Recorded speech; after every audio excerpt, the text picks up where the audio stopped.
as is Let's Chief in the bottom center and Circa in the bottom right. We have three debates on tap for us tonight. One about the North American continent, you can see right there. One about the Second Amendment, one about term limits. So, and that's going to be the order of appearance as well. Just so everybody knows, at the end of this, we will have an open panel after party where anybody who's vouched or vetted is welcome to jump on in here and tell us everything you think didn't get said in the debates. Finally, we are going to have our format 3 minutes open for each affirmative, followed by 2 minutes cross examination from the negative. Then they get 3 minutes of their own cold open, followed by 2 minutes of cross examination by the affirmative. Then we're going to open the panel or open the conversation up for a 10-minute free talk session, which I have the ability to add an extra 5 minutes to if I choose to. During that time, the judges are going to message me any questions that they think needed to be asked and or that fill out their judging. I'm going to ask those as opposed to having the judges do it, so you don't have to debate the debate or debate the judges. And then after that, we're going to have 3-minute closes from each of you in the same order, affirmative and then negative. We still need to have that talk, by the way, Allie. Anyhow, after that, we're going to go to the judges. We're going to listen to their takes. And after the two judges have weighed their score on a 10-point basis, we're then going to go ahead and go over to the audience. Oftentimes, that means that the audience is either a tiebreaker or they don't actually matter. So, but either way, it's important for you to vote so that we know where you guys landed. Now, our first debate of the night. The North American continent should form an American union similar to the EU. Our debaters on this prompt are the two on the far right. Wow, that's cool that happened this way. That is going to be Kay in the top right corner, defending that position, and Circa in the bottom right corner, trying his best to knock it down. So, I'm going to assume since almost everybody's been here before except for Cypher, and you've got plenty of time to watch and see how it goes, I'm going to assume nobody has any questions. Cool. Then in that case, 3 minutes is on the clock. Kay, timer starts when you do. Okay. Well, since this debate prompt was a comparison, let's take a look at what we're comparing and see what joining the EU has done for the countries that participated. Homicide rates have dropped by 75%. The UNODC has reported a 63% decline in drug use. Inter-UA trade goods went up by 501%, which went from 665 billion to 4 trillion. EU trade services went up from 107 billion to 3 trillion, a 1,696% increase. Nominal GDP went up 223%. Purchasing power went up 60%. The single market approach has accounted for an extra 4% of GDP growth. The EU has become the largest trading bloc, accounting for 14% of global trade in goods. Poland and Malta saw their economies double in this time. Eastern countries have had similar luck with, prior to this, only having 32% of the comparable U.S. GDP per capita to now 55%. After joining in 2004, Lithuania rose from 42% to 90%, and this also trickled down to households with income growing by 95%. And an extra 5.8 billion being from 5.8 billion to 78 billion in 2024 for the GDP. Newer member states have had similar luck, going from 41% in poverty to 17%. Members of the free movement enjoy something called the 4 freedoms of border-free travel, the ability for citizens to live, study, work, and retire where they want. They have over 448 million citizens and roughly 500 million total consumers when you include the EEA. 27 countries have directly benefited from this country's stabilized and improvement. Now let's take a look at North America. A North American Union includes 23 sovereign nations, 621 million people, which is 8% of the population, and represents 1/3 of global GDP and about 1/3 of natural resource. Wow, that's a lot of resources and labor. How do we know that can work? Well, let's first take a look at NAFTA and the USMCA. But for this conversation, I'll call it the CUM Trade Alliance. The CUM Alliance alone has made 85 trillion worth of wealth. Intra-trade or regional trade has grown by 37%. As of 2024, Mexico and Canada replaced China as the top trading partners of the U.S. Foreign direct investments surged by 123%, investing $569 billion in 2022 alone. 17 million jobs have been created across North America, 10 million of which rely on openly trading and exporting goods to neighbor countries. Rapid response labor mechanisms have solved 71% of triggered cases, increasing wages and worker rights. The region has become a unified manufacturing hub with components crossing the border up to 8 times before vehicles are finished, showing that it's working and redistributing the wealth. Further expanding to this, to encompass a union comparable to the European Union would rapidly expand the economy, establish stability in North America, increase bargaining power on the world stage for all countries, including middle countries that previously would have had none, decrease crime, lower illegal immigration, and restore manufacturing to the region while creating jobs, eliminate currency imbalance, reduce reliance on IMF loan systems, and incentivize peace. All right, and that's time. Just for those of you who do not know or who are new here, the timer is for the judges as much as anything. It's to let you know how long you've been talking, to let them know how closely they're landing on the platform. At the end of the day, if you're in the middle of something, I do everything I can to wait until you are between thoughts or have finished your sentence. So I try to be as respectful for y'all as I can. That said, 2 minutes is on the clock now for you, Circa. Go ahead and poke your holes whenever you're ready, sir. You are muted, by the way.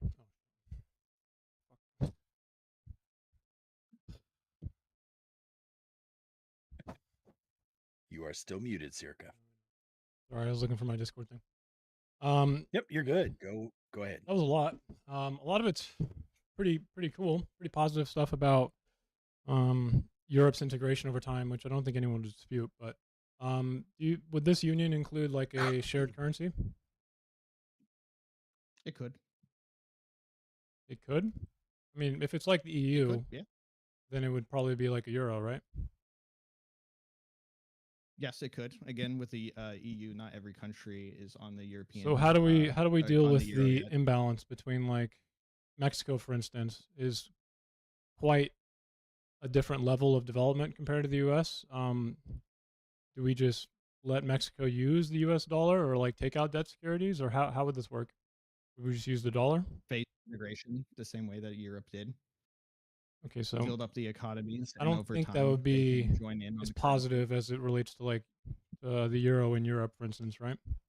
Mexico is a country that's kind of destabilized, and I guess what I'm trying to say here is there's like an institutional threshold problem, as opposed to most European countries that don't have that.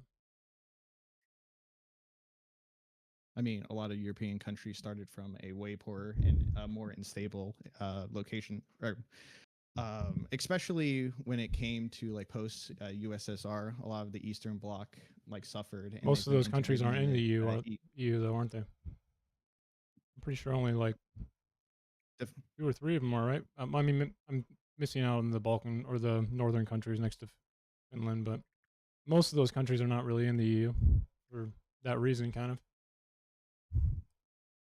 Well, I mean, we have. Do you know? Depending on what you mean by the Eastern Bloc, you have 11 countries, but I mean, yeah. Do you those 11 countries? How would you kind of factor in the thermostat problem, or like optimum currency area theory? You know what those are? I'll go ahead and give you time to go ahead and answer that question, Kay. Okay. So I'm not fully engaged with the problem that you're referencing. Okay, we'll get to it later then. 3 minutes is going on the clock for you now, Circa, for your opening, sir. Clock will start whenever you're ready. I'm gonna put this away real fast. I just want to start with a quick reality check, okay? I get why this feels kind of exciting. Like, all the positives that Kay mentioned were pretty great about Europe. It's the promise of less friction, less paperwork, less waiting around. But once you call it a union, you're not talking about trade deals and handshakes anymore. You're talking about shared authority, shared liability, and shared crisis. That's entirely different than like NAFTA or what he mentioned with the Common Alliance, I believe. Now, a union runs on trust, and trust is built on consistency. Right now, Mexico has real strength, but its institutional reach and public safety aren't consistent at all across its regions. And that's not really me being cheap or making a cheap shot. It's just the current reality of Mexico. In a union, uneven enforcement doesn't stay local, it spills outward, and the stronger system gets stretched, the rules get bent, and the union starts living on expectations. Then there's the currency question. A common money, euro-like, would hand the dollar stability to a three-speed economy, like sharing one thermostat. It sounds fair until a crisis hits, and suddenly someone is eating inflation, bailouts, Mexico wanting to develop more, and then punishing interest rates. So no, I'm not rejecting cooperation. I'm rejecting a leap into shared authority before the basics are steady. If the rules won't land evenly and the costs won't land evenly, the union won't feel like unity. It'll feel like a permanent triage. We all respect the word union because it sounds like solidarity, but reality doesn't salute our ideals, and a union built on instability is just a label taped onto a fault line. That's my. Hey, 2 minutes is going to go on the clock now for UK. Use it as Okay. you see fit, sir. Do you acknowledge that the American founding principle is that of a collective union? Yep. Do you think America is better off because of the unified 50 states? I think it is, yeah. Do you believe workers should have freedom to live, work, study, and retire where they please, as long as it's consensual? Can you say the question again? Do you believe that workers should share in those 4 freedoms that I listed, if consensual, of living, working, studying, and retiring where you wish, as long as it's consensual?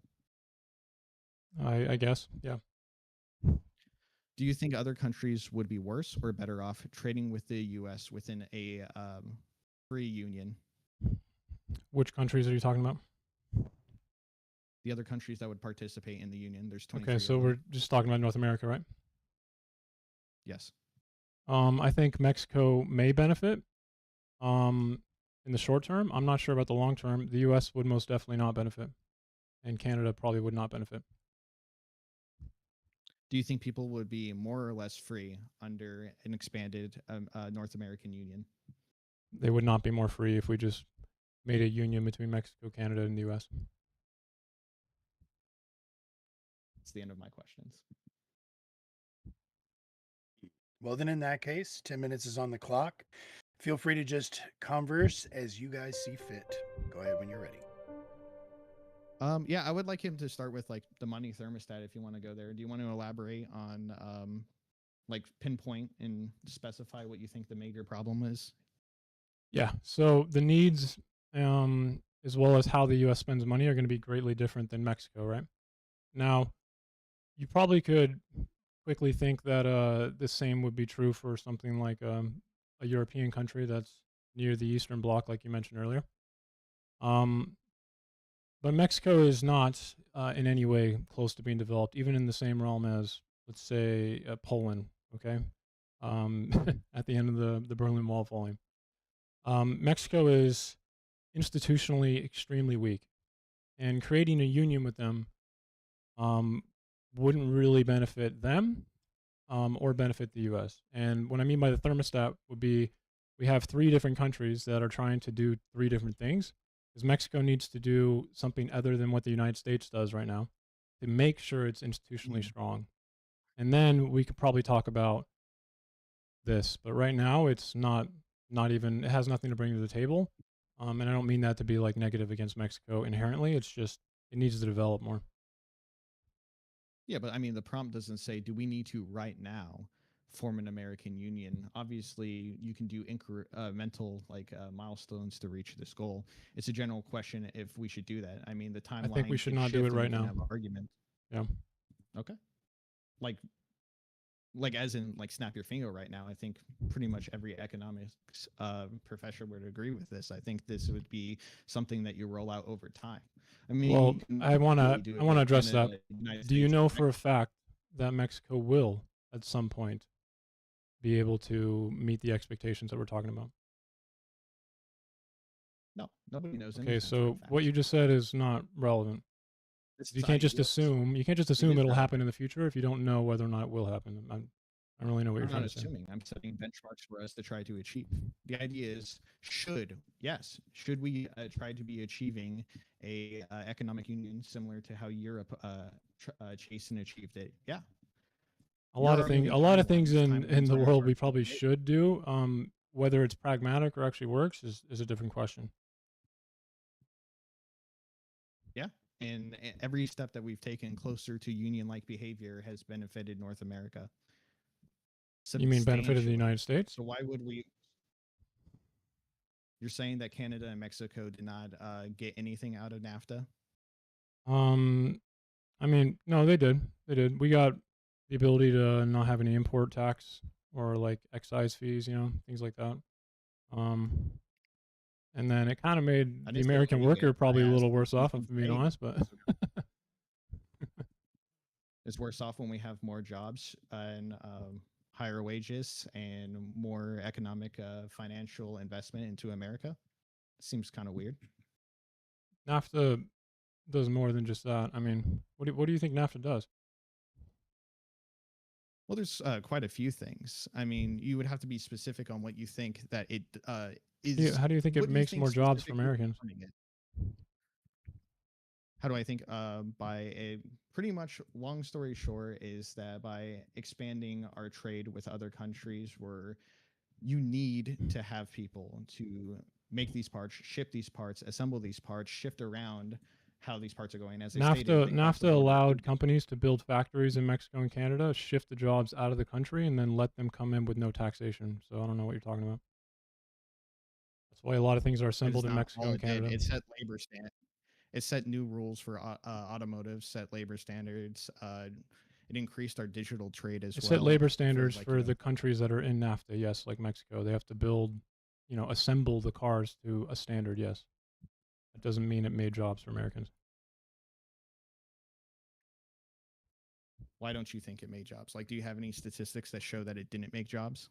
No, I think it'd be pretty hard to actually prove the negative here or the positive. I'm sure someone could probably see the effect of it, but NAFTA on its own is a free trade agreement that allowed companies to build factories in Mexico and Canada and then import those goods after they were assembled with no taxation. So I'm not sure how that would really, it just doesn't logically make sense to say it'll make jobs.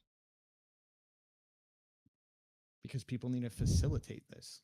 You have to facilitate the imports. It allowed Mexican truck drivers even to come across state lines. So, I mean, Mexican workers were able to facilitate it as well. But I feel like we're a little off topic now. How would you deal with the fact that many parts of Mexico are like on the level 4 don't travel list? As in, like, you probably don't have any freedom to actually go to those places right now.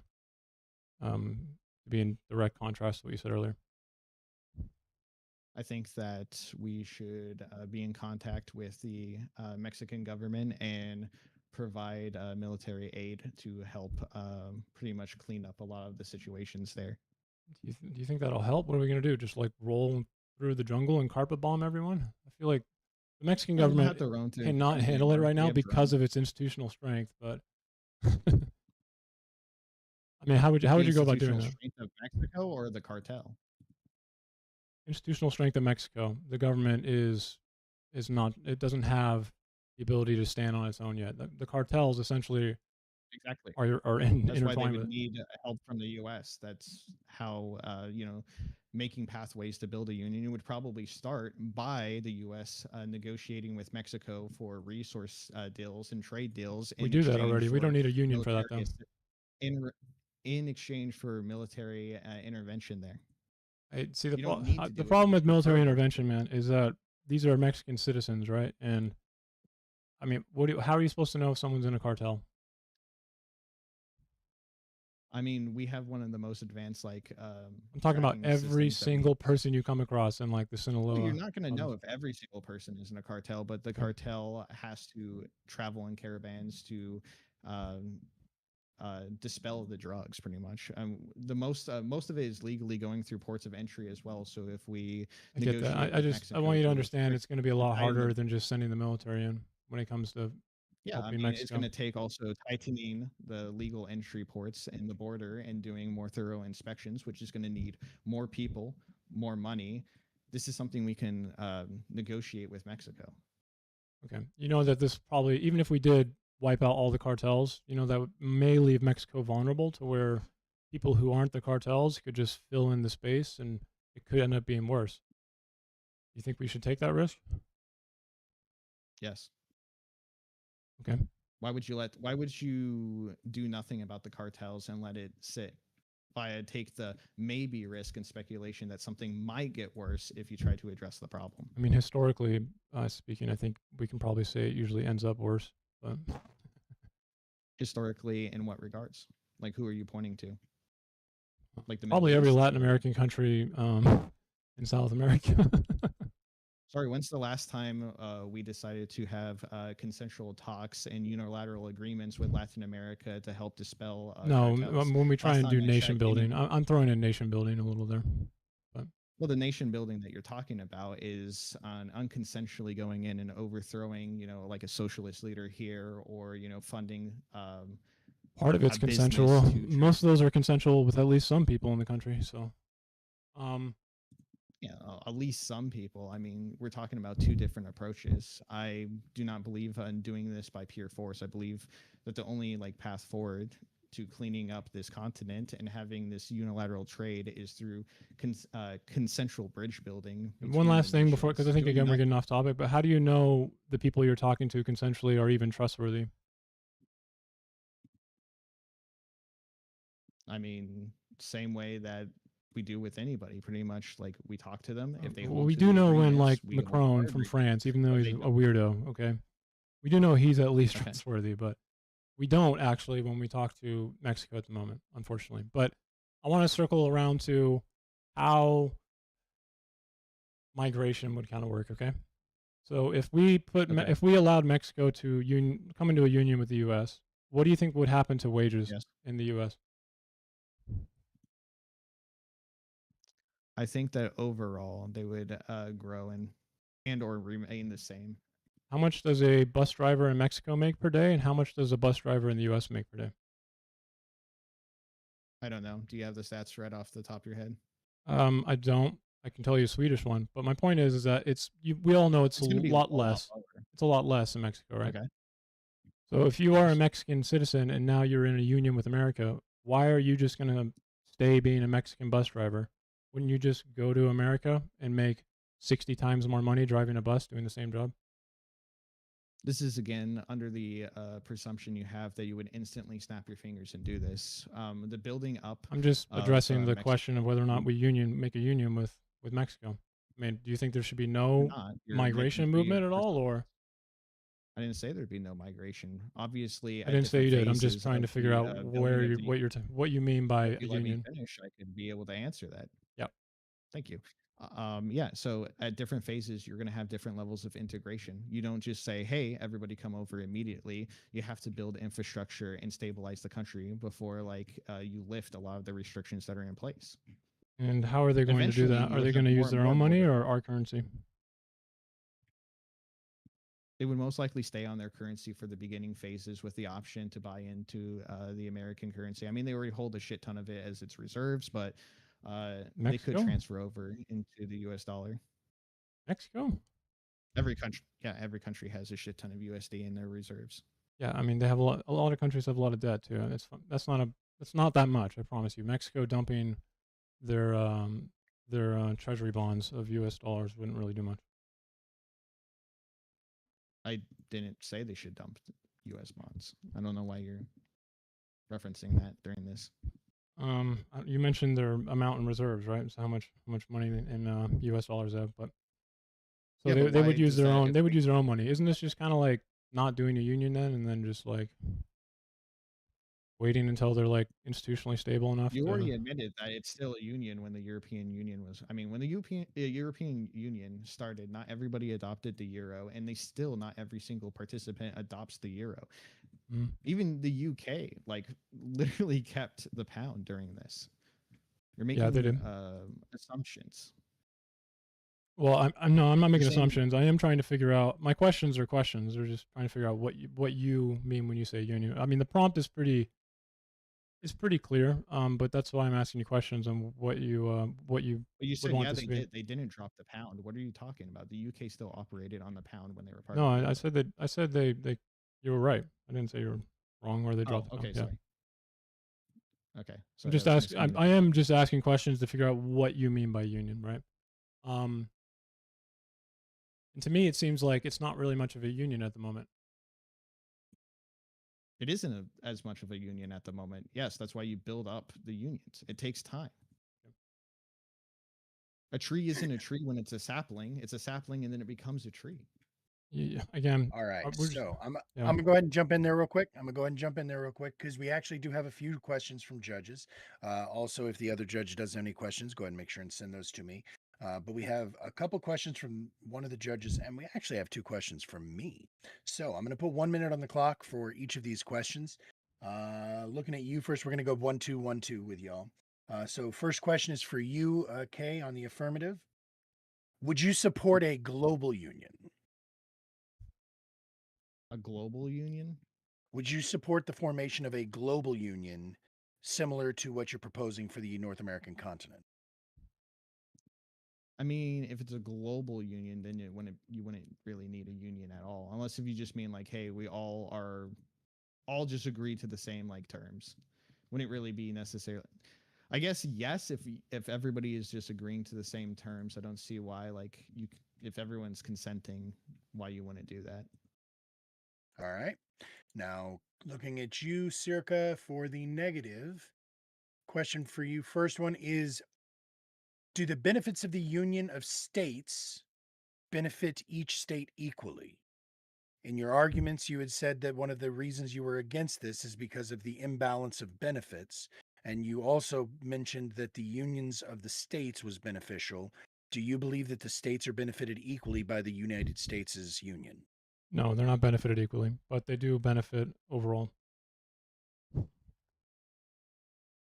Okay, good enough answer. Back to you, Kay. Okay. Do you have a breakdown of the GDP differences across these North American countries? The North American countries that you listed, do you have a general breakdown of the GDP differences? I do of Canada, United States, and Mexico, but I couldn't find all the data for all like 23. I'm not sure countries. GDP is a good metric for this right now. GDP can be very fluctuative or like can fluctuate a lot, and it doesn't really tell a good story of how the country is economically doing. It's like an important I agree, indicator, it's not a obviously, full but good indicator. Okay, no, yeah. fair enough. It's the question the judge wanted to ask. So, insult the judge; they'll love that. I'm not going to Last insult question them. for you, Circa. I know I'm just fucking with you. Last question for you. How disruptive is the differentials in development across the countries? I'll read that again. How disruptive is the differentials in the development across the countries? Extreme. Okay. I mean, between Canada and US, if you want a real answer, sorry. Canada and the US, not so much. It's not extreme, but unfortunately Mexico and the US, it would be extreme. All right. Cheers.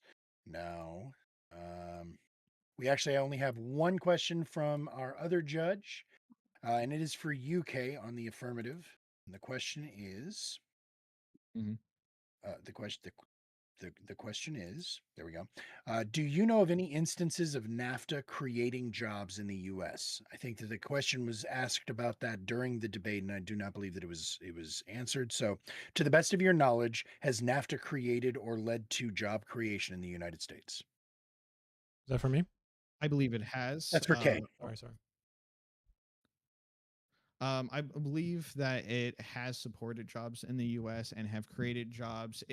He is right that it's like highly debated because it depends on how if you want to consider it the trigger or if you think that because of this it opened a pathway to others. It depends how many dominoes you want to go. The number that I think is like important to rely off of that I think is a fair like middle ground on that is that 5 million jobs were expanded upon in the U.S. To support and facilitate the commerce trade between Canada, U.S., and Mexico.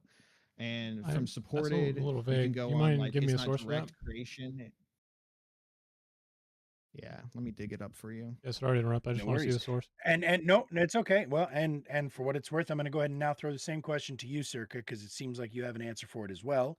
Do you, to the best of your knowledge, know of any jobs that were created by NAFTA in the United States? I don't know of any. I'm assuming that there probably was a an adaptation and jobs were made. Um, is it like a reasonable number that we would care about? Or something significant? I don't think that would be true. I mean, NAFTA again, you read through it, which I'm reading through it again. It eliminates all the tariffs between the countries. It essentially allows for Canada and Mexico to import into the U.S. with no, or companies to import in the U.S. with no penalties.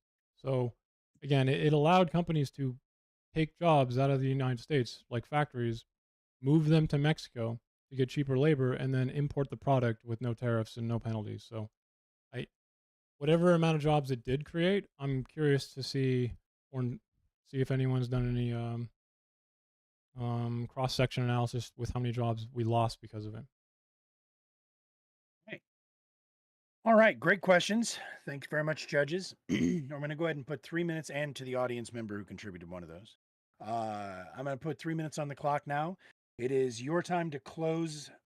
Kay, you go first. Go ahead and put a cherry on it for us. Bring it home. Okay. Yeah. So in closing, I want to point out a few things. The argument so far against this is that Mexico is unstable. Having unstable neighboring country is detrimental to America. You will be flooded with a lot of illegal immigration. You will be constantly dealing with cartels, and you're going to be constantly having to deal with unrest in a southern country.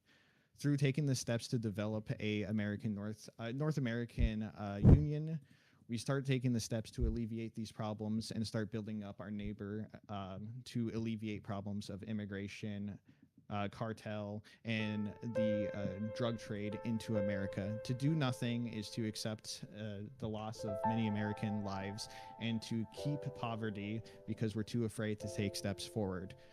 Just because we need to travel 500 miles doesn't mean that we shouldn't take the first steps, which we have with NAFTA and the USMCA and our consistent growing trade with Canada and Mexico over China.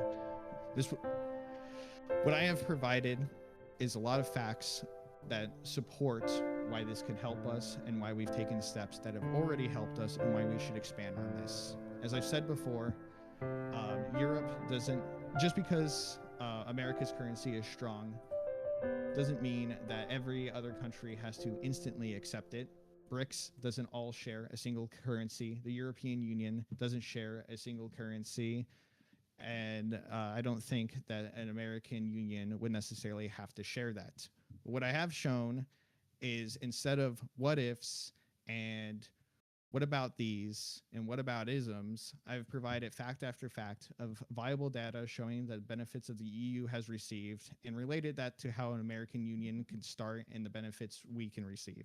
My stance is clear, is one that supports prosperity through consensual mutual aid, not forced integration, one that sees a rising tide that would lift all boats, one that not only stabilizes and grows America, such as you and I, but spreads it to our neighbor states, creating a more prosperous and safe life for everyone involved. My approach is one that allows growth in ethical ways, that continues to promote the ideals of natural rights, expanded freedoms and liberties in the pursuit of happiness. This trade is not a zero-sum game.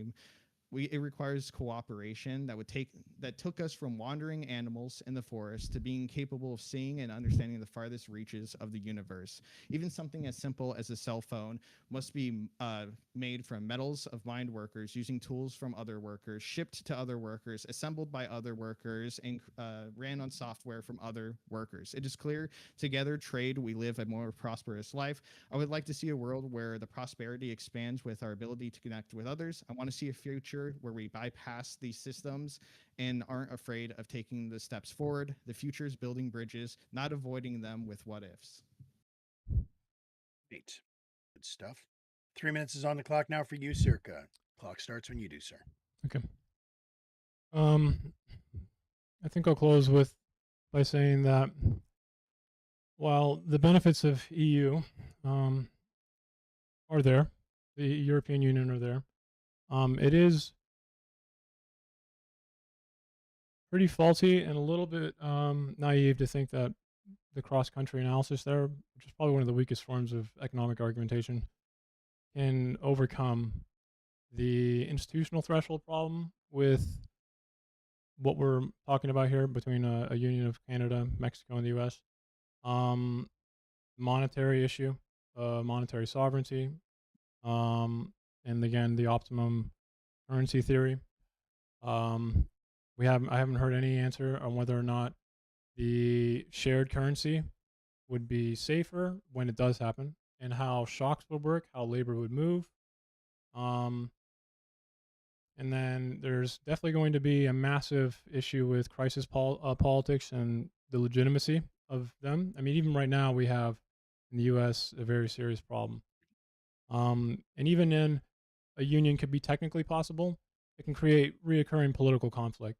And right now, this country seems to have a problem with itself in the United States. I can only imagine how much worse that would get when Mexico is in a union with us as well.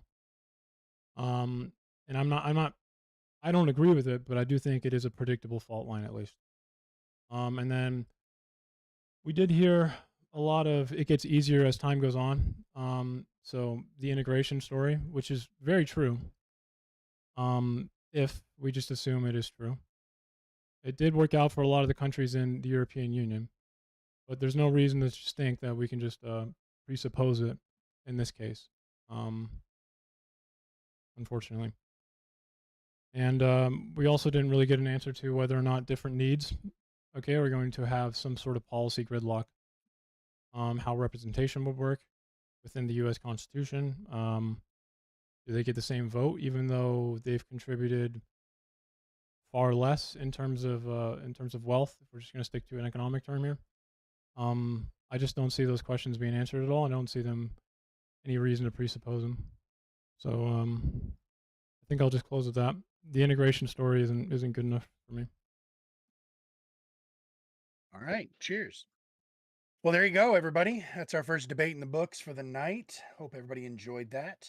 I'm now going to drop the link for the vote into the chat. Anybody else, Jesus, anybody else who's streaming on other platforms? Castle, I don't know if you're streaming tonight, but go ahead and grab that, drop it into your chat as well, if you would, so everybody who's listening gets the chance to weigh in. And as I said before, it is free. Just click that little link right there and just tell us which side you thought was more persuasive tonight. Now, I'm going to go ahead and look at our judges. We're looking at you first, Alley Cat. Are you ready to real quick, render judgment? Oh, yeah. Sorry, real sir. quick. They put the link in the Yep, hotbox. got you. Yep. Absolutely. Boink. I can't remember. We don't vote, right? Boink. The people who are in the debates. I mean, I've never actually said anything about it one way or the other. I assumed all of y'all vote for I yourselves. don't. I'm just And kidding. yeah, everybody else who's listening is welcome to Cancel vote. each other out. Yeah, exactly. If you vote for yourself, the other person better do the same. So, but yeah, there you go, Lutch. So once again, Alley Cat, it's on you, sir. You ready to give it to us? Yeah, sure. So when I hear should we form the union, to me it sounds this is an immediate need. Like this is something we should do now, not something we should do in the future, or maybe it'll be okay later on. And I think that's where the affirmative failed to prove it at this point. The idea is that yes, there can be benefits from them, but right now there's the disparity between countries and with both their laws and their economic status makes it difficult for them to even form treaties, let alone form a nation or form a union. So in that case, I give it 4-6. 4-6 in favor of the negative. So there you go, Circa. That's one judge for you now. Castle, I hope that you also are ready with your judgment. Everybody out there, make sure you click it. Click. Go ahead, Castle. Let us hear it.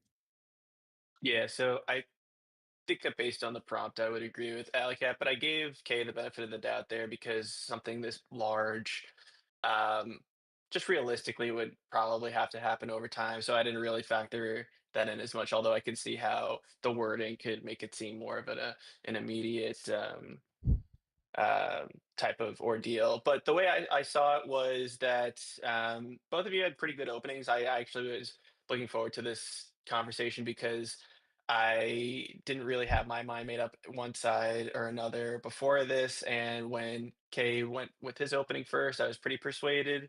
And then when Circa went with his opening, it like persuaded me back. So there was really good back and forth there. I think what got me though was kind of the line of questioning. And I asked about NAFTA to Kay because I was hoping that there would be a little bit more in terms of the NAFTA stuff, just because knowing NAFTA, it gets a really bad rap. But, um, for example, it makes a lot of things cheaper for the US consumers. So if you make cars in Mexico and you're looking to, expand your fleet as a company like UPS or a shipping company, that could help expand and grow jobs in the US. So I was hoping to see a little bit more pushback on some of Circus points.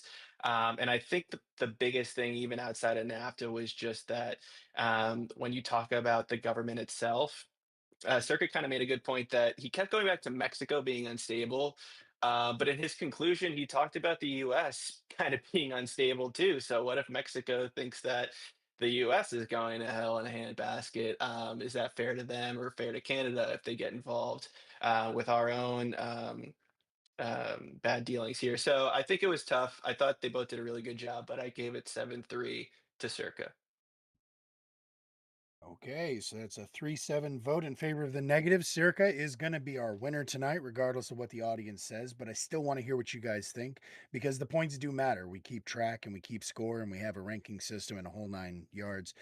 So we're going to go ahead and give you all just a couple more seconds to get your votes logged in. And we're going to go ahead and head that direction. Now, I do also want to let everybody know out there that, like I said, we have an open panel after party that happens when this is all done. And just so you guys know, what we do in that time is everybody here who's been muted for this part of the debate is going to go ahead and be able to say the things that they didn't think got said during this debate. We go through each one of those prompts. We give it at least 30 minutes for each prompt.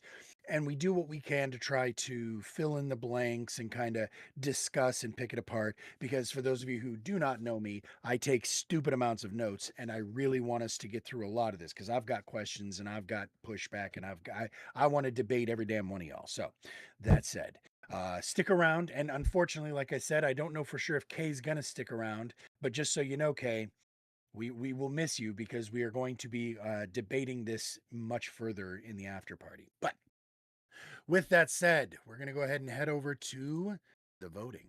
Good, And we good will talk. see. Okay.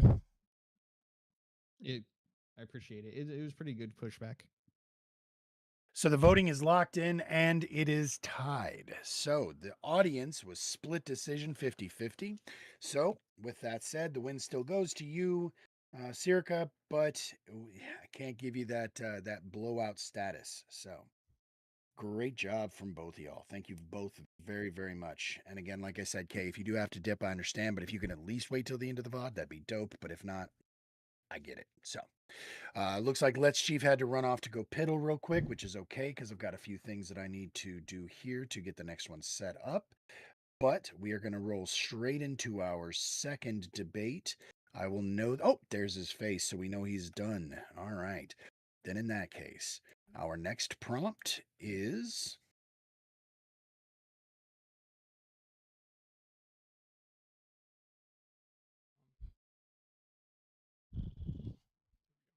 up there.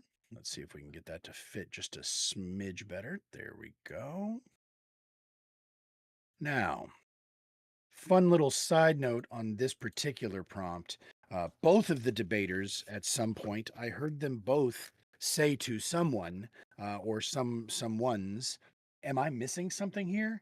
I feel like this is an easy win. So I'm really excited because that means that both of y'all understand your positions well. I'm also going to say that I'm very excited to see these two debaters go at it. I'm always excited about every one of the pairings that I have, but this one in particular is near and dear to my heart. We have Lutch, the Indian Jesus, in the top left corner is the affirmative, and we have Let's Chief, one of our resident judges, in the bottom center, who is going to be on the negative. And the prompt is: the Second Amendment is meaningless if it cannot be used to defend against a tyrannical government. I'm going to read that one more time because the wording is intentional. The Second Amendment is meaningless if it cannot be used to defend against a tyrannical government. So, with that said, everybody tune in, sit down, listen up, and remember, you're going to be voting at the end of this. So, so everybody take notes, and everybody else who's in the panel, while you're muted, feel free to talk. Feel free to talk to your audiences and stuff like that. Don't talk to us because mute, but whatever. But just remember, in the after party, you guys are going to be discussing these topics with us as well. So you're going to get to weigh in and yell and fucking whatever. So, all right, Mr. Lutch, are you ready, sir? Yeah, a slight note, I mixed up the formats and I thought we had a 10-minute opening, so I gotta rejigger it, but yes, I am ready. No worries. Let's Chief. Are you prepared with a 10-minute opening as well? Hell Because no. fuck I'm always it, I'll short just of give the you all point. each. Yeah, no. You know See? what? They're not going to start the timer, Lutch, until you're ready. So if you want to take a moment and just Yeah, kind if of you do trim need the to take a fat a moment, little bit, and like I know, think that's it's totally fine. It's totally fine. I'll Yep. I'll make do. I'll make do. And right, worst cool. case scenario, Well- we'll again. All right. And remember, when it actually gets to the clock, I'm going to hold my finger up. About 15 seconds later, you get the you 15 after that, you get this, and then, like I said, you try to get there as quickly as you can. But again, I'm going to do my best to not interrupt y'all when you're cooking. So, all right, Lutch, 3 minutes is on the clock, sir. Give us that opening. It'll start when you are ready. All right. So this is not about whether violence is good or if guns are dangerous or whether or not modern society is different from the time of the revolution. It's about the specific question whether the Amendment is meaningless if it cannot be used to defend against a tyrannical government. And of course, the answer is yes. If that function is removed, the amendment still becomes meaningless in substance, even if the words still make a complete sentence. We have to go by the text itself. When to say a well-regulated militia being necessary to the security of a free state, the right of the people to keep and bear arms shall not be infringed. The first clause is not decorative; it's explanatory, and it tells us why we have the right. It's specifically the security of a free state, not personal enjoyment, not even public safety. A free state is not threatened by deer, even if every car on a Jersey highway definitely is, nor is it threatened by burglars and gangbangers, but it is threatened by concentration of power, especially the military and political authority. This is the exact concern and why it's there.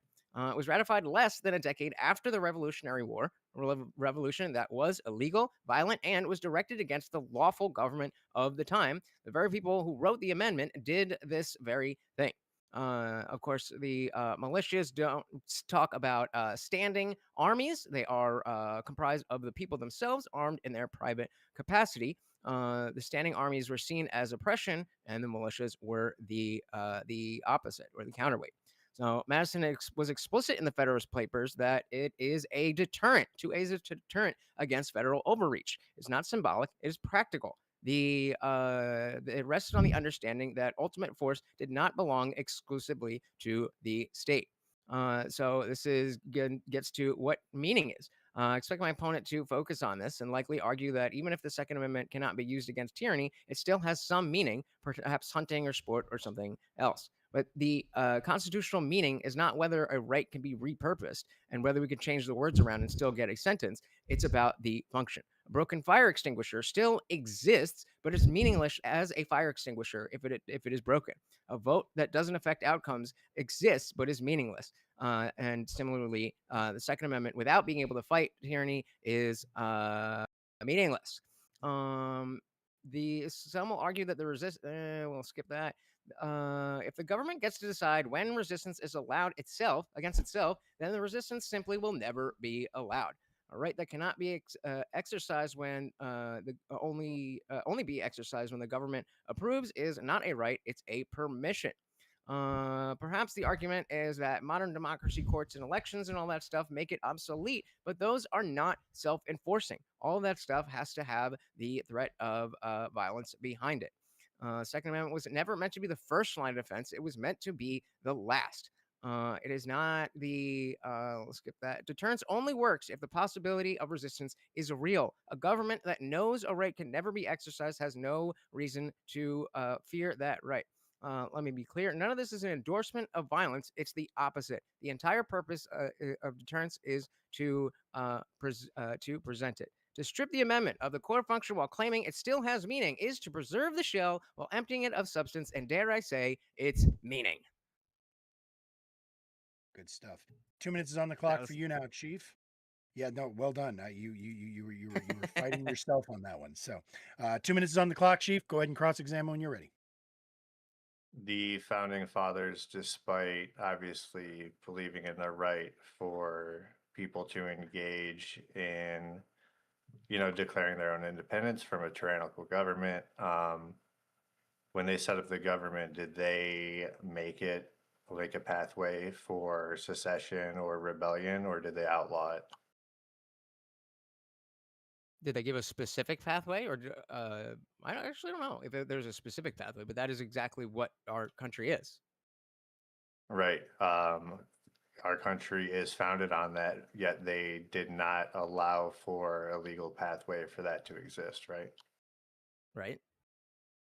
And then, But if it's only what's can you legal, then as I said in the opening, if can we you can only go by cite what's legal, then the revolution would have never happened. sure? Is that Can a you good cite thing, any? or is that a bad Can you thing? cite any court case that upheld that individuals could lawfully attack No. government agents based on personal judgments of tyranny? No. And then are amendments exhaustive lists of everything you could do with a right? Say that again. Is an amendment an exhaustive list of everything that you could use a right for? No. Okay. Let's see. See if there's anything else I have. I think that might be most of my questions for now. Oh, well, actually, who decides when a government has become tyrannical? The people vote. If they vote on it, how do they vote on it? Well, either through our, institutional systems, or if everybody decides, F this, we're not doing this, then that's what the Second Amendment is explicitly for. To the security of a free state. So When a basically, free if state is not secure. institutions fail, right? Mm-hmm. Okay. 3 minutes is on the clock now for your opening, Chief. No, it's not. Now it is. Go ahead and start when you're ready. The value of our rights is not solely derived from the most extreme fringe uses, and the Second Amendment helps secure our population in normal everyday life, not just in rebellion or treason, which the Constitution explicitly rejects as a right. The Second Amendment was written with militias overtly mentioned, which were actually organized by state governments at the time, but it has proven to mean much more than that, whether we're talking about hunters who in rural, low-income states like West Virginia harvested more than 60 million pounds of wild game between 2012 and 2017, with about 3/4 of the total deer harvest taken with guns, or if we're talking about the ability for people to protect themselves, their family, and their communities, with annual self-defense gun uses occurring tens of thousands of times per year. That's just kind of speaks for itself. All things considered, the affirmative argument is actually a false dilemma. Either the Second Amendment allows violent resistance to the government, which again, the Constitution itself rejects and no case law supports, or the Second Amendment has no purpose at all, which ignores every other legitimate, lawful use protected by the amendment. When we discuss whether or not the Second Amendment can be used to defend against a tyrannical government, we can mean two things. Is it legal, and are we capable? Legally speaking, violent resistance to the state is prohibited. There is no court case granting the right to start shooting because of perceived tyranny, because we legally cannot use our Second Amendment rights against our perception of a tyrannical government. Would you say that right now the Second Amendment is and always has been meaningless, and there would be nothing lost if the population was disarmed? The second legs, are we capable? If we skip over the fact that institutions, like let's just say through voting, for example, more frequently and effectively defend against the government becoming tyrannical, civilian firearms just really aren't a realistic check on a modern military state. Did you mean that we should be capable of competing on an equal level in military engagement with more high-tech arms capable of far greater destruction? I'd argue that question lacks validity. So if by being capable, we're just asking if we have the ability to shoot back if unjustly aggressed upon, then any right to keep and bear arms gives us that ability. Even though violent resistance to the state is prohibited, the text of our Second Amendment reads, "A well-regulated militia, being necessary to the security of a free state, the right of the people to keep and bear arms shall not be infringed." There's a lot of contention about the level of adherence to that text and how to interpret or apply some of it, but we all understand the Second Amendment in shorthand to mean our right to bear arms. If you find the right to bear arms to be meaningless under any particular condition, that to me says it would make no difference if you disarm the population or remove the right altogether. And unless my opponent can conclude that the population would be no worse off being disarmed under any of these conditions you describe as meaningless, you would actually agree with me that the Second Amendment has meaning far beyond the fringe case of participating in a revolution. Good stuff. 2 minutes on the clock now, Lutch. Go ahead and hit him back. Yeah, okay. I feel like, well, obviously, you wrote your opening before I talked, but maybe, I was going through pretty quickly. Maybe I skipped something, but I feel like I addressed all of that. The militia is explicitly a different thing than standing armies. The whole thing about hunting that wasn't even brought up until almost 1800 with the English game laws. And the fact that we are talking about the revolution that was illegal, but that is, and again, that is why they put that in there. And so again, the line being, if we can only overthrow the government when the government says we can overthrow the government, I think that's going to work out pretty well in the government's Did I way. say that? It sounds like you're just repeating your intro instead of asking me questions. Do you have anything about my intro that you'd like to inquire about? So what is the relevance of legality if we're specifically talking about laws that are tyrannical? What is the relevance of legality? What do you mean? Why is it you were talking about how the Constitution doesn't say that it's legal to do this, but it specifically states to the sanctity of a free the security of a free state. So that is not a legal thing. If we decide as the people that the government is doing stuff that they passed into law, that is tyrannical. A free state involves stability with like the rule of law and like predictability and like protection of rights for everybody, right? So that doesn't mean just like declaring tyranny on your own and using force against officials. Like it doesn't matter the legality. That's just like not how you solve things. And like you said, you typically legality just try to doesn't vote matter and use because that's institutions. specifically what we're talking about. Right. That's fine. Okay, and so you're talking about, oh, you can't fight the government with this with the level of arms, and again, as I stated, it's not necessarily meant to say, all right, we got to arm up, we got to fight the No, that's government. fine, but you're saying like over like the entire history of the country, there's like no time in would it would have been just to actually fight against the country. Exactly. I made no even declarative in all instances every kind where of like statement. police will kind of like go in like a no-knock warrant on the wrong address. When they uphold people's rights, it's not their right to shoot at the government for doing a tyranny and using their power the wrong way. It's just that there's a reasonable use of their self-defense. Yeah, totally agreed. That doesn't mean that there is never a situation where the government is being tyrannical and the people need to overthrow it. Yeah, no, that's totally fine. So even if that was, even if that's it was, my point. But that doesn't defeat anything, I don't think. I mean, you can think whatever you want, but I think that I think that it does. So there we go. I don't know what you want from me. So let's say like it's fine that it doesn't matter whether it's like legally permissible to shoot at officials or whatever.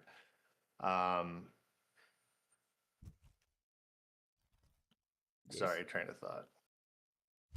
Because I feel like you're coming at this from a situation or from a perspective, and I'm speculating, so correct me if I'm wrong. Feels like you're coming from a place of the most recent ICE and CBP and stuff that no like think about like the Bundys. Like they were standing up against what they thought was federal tyranny, and they were fucking criminally convicted, and some of them fucking died for it. Mm-hmm. What is it? Yeah. Okay. Yeah. And then, what's the substance? What is the relevance to the 2A being meaningless there? I feel like you're just saying things. What do you mean? I was just saying thanks, bro. So you're saying a thing, and there's no argument there. But so then I'll go back to the deterrence argument, that if we don't have that, deterrence, that the people can rise up, it's not meant to say, oh, we can beat you. It's meant to say, and so in the shit's gonna case get of the real Bundys, bad. it was Shit's gonna get zoning real bad. laws. It was zoning laws Okay, that so the Bundys decided to, You're try to saying take in up this arms against. situation it was bad, therefore it's always bad. That's It's not an how logic example. works. We just use an example to kind of build off of. Is it okay to that's talk a bad about an example? because I think you and I would agree that the Bundys did It's not a bad have... example. Wait, the Okay, go Bundys? ahead. The Bundys? Ted Bundy Yeah. was a... No, not Ted You mean the Bundy. Manette? Okay, well, I don't Out know. of like Nevada. It was like Amon familiar. Bundy or some shit like that. No, okay, not that familiar. But I mean, again, even if you look at Waco, like that didn't work out well for the people at Waco. And let's put the child stuff aside and just focus on the 2A stuff. The idea is that, the idea is that the bad stuff is going to happen when the government tries to overreach. Right, and it's So what is the- but who why is decides that- it? Is it unfair zoning laws with the Bundys? That's a great Is it- question. That's a Is it too fantastic many question and a executive very deep. orders? That's a very nuanced conversation debate that But needs that to be had, and I matters. think I absolutely agree. But that's not. Is what it the too much convention is. taxes? So again, that is a very interesting conversation that Is it has to being be had denied a about where permit? the line is. But you are saying that there is no I'm line. pointing out the absurdity of the tyranny. No, you're pointing out a single example. You're purposely No, straw I just listed like six you things. should be this. Yeah, yeah, right. And I would Those all disagree with could be with all of perceived those as things tyranny. being right.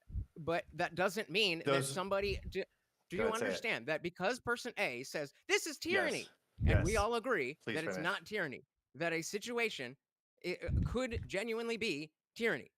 So I agree that a lot Yes, of people would see a lot of things as tyranny, and we Uh-huh. agree that most of it you should not Right. use force to respond to. Correct. So even though it's tyranny, like there's no it's just absurd to respond with force to these things. So it's also like a double standard on the test, like to say that if the second, unless the Second Amendment allows armed resistance to tyranny, it has no meaning. Like you're appealing to the legality while saying you can't appeal to the legality also. There's like kind of two things. You're like having your cake and eating it too. No, But you're I also didn't saying appeal to that- legality. I appeal to practicality. That practically, the government will see that it's really bad if we try to overreach. Not that the people are automatically going to take up arms and we are gonna send F-35s and whatever and we're gonna lose. That's not what I'm saying. You're strawmanning what I'm saying. That is not what I'm saying. You're trying to get past You're trying to get to another part of the longer conversation. Did But- you agree with my characterization that if you found the right to bear arms to be meaningless under any particular condition, being that you couldn't use it against an oppressive government, that would make no difference if you disarm the population and remove the right altogether? Is that what you mean by meaningless? If we remove, sorry, I'll say it again if you want. Yeah. Yeah, but If you found the right to bear arms to be meaningless under any particular condition, like, not being able to shoot at a tyrannical government, in my But hold on. opinion, that says to me says that it would make no difference if you disarmed the population or removed the right altogether. So do you agree with that kind of definition of being meaningless? Like the no, right, because there's a difference between 2A and the right to bear arms and the right to use those arms. are You they keep separate appealing- rights? Can you point to the separate No, but right? you keep appealing to people. No, you can't point to the misusing- separate right. That it's the same right, correct? To keep and bear arms. Where does it It's keep the and bear same arms? right, correct? No, it's not. I don't know what he's Yeah, talking it about. falls under 2A. But Okay. So as far as being meaningless, if you can't use it against a tyrannical government, to Doesn't me mean you that should. says doesn't mean you that to me it should. says it doesn't make a difference whether or not that population has guns. Do you Okay, agree can you explain that with line? that? If I'm saying you should be able to, in the obviously the most extreme and true examples, there are situations that could exist where tyrannical government requires people to stand up. How does that go against what you just said? They don't have to be like multiple things could be true at the same time. But you're saying Okay, that maybe I'm stupid. like the prompt So- is that you're saying it's meaningless if you can't do that. And I'm saying that there's plenty of reasons why we have gun rights other than the niche condition to shoot at the government. I know that you're focused on that because of okay. the overt So you're- wordage being the only thing that, like, the most glaring, blatant thing that jumps out at you. But, you know, the law preserves our gun right through So, our I mean, gun if you right through wanna- the Second Amendment in other ways. If you like, want for to take a example, W, so that it's yeah, you could change yeah. the words around, and not 2A changing the still is an words. English sentence. It's what we use then- it for. It's how we've used it in law. Like, it just, it's So I our right. reject that notion. I reject that notion of meaningless, because we're talking about the substance, and you're trying to say it has a different meaning, but it's not this meaning. No, I go back to the no, fire extinguisher thing. I think The you're fire literally extinguisher talking doesn't about the not- opposite no, of wait, substance. can I You're just finish talking now? about the No, fields of it. Yeah, go ahead. So Go going ahead. back to the fire extinguisher thing, the fire extinguisher example I gave, a broken fire extinguisher it still exists, but functionally, as a way to extinguish a fire, it does not do that. And I am saying the same thing happens if you undercut the sanctity of the free state with 2A. I just think it's not parallel because fire extinguisher has a sole do. purpose. You're reading only the words that are in front of you, even though you've already acknowledged in this conversation the so multiple can you give me a better- gun rights we have outside of the Sure. the need to so, shoot yeah, at a obviously it's not tyrannical one to government. one. Do you have an example of something that would be I a don't little think bit we need closer? to go. I don't think we need to even go to that because you're saying that you agree that the Second Amendment enshrines our gun rights for other reasons other than to shoot at the government. And I'm saying that if you say something is meaningless, like the Second Amendment is meaningless, the right to bear arms is meaningless, it doesn't matter whether or not you take it away. So I understand that you're saying that if we can't, use them against a tyrannical government, in my mind, to call that meaningless, you're saying that you might as well not have the right to bear arms at that point. And I think you're rejecting that because of the obvious reasons that it's not meaningless. I think that you're carving out this definition of meaningless that is more. What is meaning? Tell me more what literal. meaningless means to you then. So in this context, the meaning is fulfilling the function that was initially intended. So that is the meaning of 2A, is to fulfill what it says in 2A. And so if you can't do part of 2A, then it is no longer 2A. Right? I think you're the one trying to make a carve out. Okay, which carve You're out would saying that be? the carve out is you're saying 2A could only exclusively be for use against a tyrannical government, even though you've already acknowledged. I the literally multiple never uses said of that. 2A. I literally never said that. I You- said it's not only think you're about saying the it other both things that I ways. mentioned. It's not only about hunting. It's not only about self-defense. It's not only Correct. about criminal. It is about the sanctity of a free state. And so if you take that out, then all of those things, even though there's multiple factors, A free then, state I isn't mean, in a you- constant state of revolution and insurrection. There's stability. and again, that's a so- perfectly fun conversation to have if you want to have it. But that is that's an offshoot of the basic notion of, is it still what we say it is if it doesn't have all the parts? I agree with you that it has many different parts. And I'm saying that all of those parts are necessary for the whole to be the whole. So If it's would not- you if you say take out one literally of the that parts, it's a different individuals thing. shouldn't have gun rights unless they're through militias organized by state governments, subject to training and discipline and under a command and No, I'm not used for saying that. But defense? can you? Oh. I'm not saying. Well, that's that. what Can the you tell me text why you thought I says. was? No, I mean, you were just going by the text, so I thought you wanted to go by the text. So I'm letting you know what the text says, and now it seems like you were trying to just You think I'm saying that people should not have the right to bear arms? That's your honest reading of what I've said so far?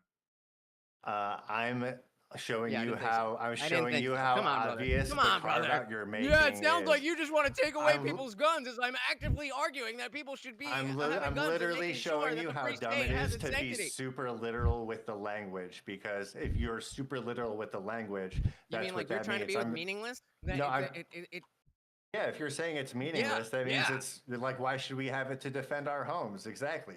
That's a fucking stupid thing It's to very say. And I important think that we have that's that why part. I said, Exactly. That's my argument. It's very important that we have all the parts of it. no, you're saying that without the specific part of shooting against a tyrannical government, it's fine. If it's just hunting and self-defense. I'm going by the prompt. If you're saying you disagree with the prompt and you agree with me that it needs to have self-defense of the home, then fine. You're agreeing with me. All right, I'm going to go ahead and I'm going to jump in there now. Because we do have some questions from the judges again. Several, in fact. This is as interesting of a topic as I hoped it would be. So we're going to look minutes on the clock. Once again, I'm going to go back and forth kind of between you guys and sort of ask you guys questions. Indian Jesus, you first. So, would it have been valid for the Japanese Americans to use force or use the Second Amendment against the government during World War II and the Japanese internment? Would it have been valid for the Japanese Americans to take arms against the tyrannical government during World War II and the Japanese imprisonment? What was this?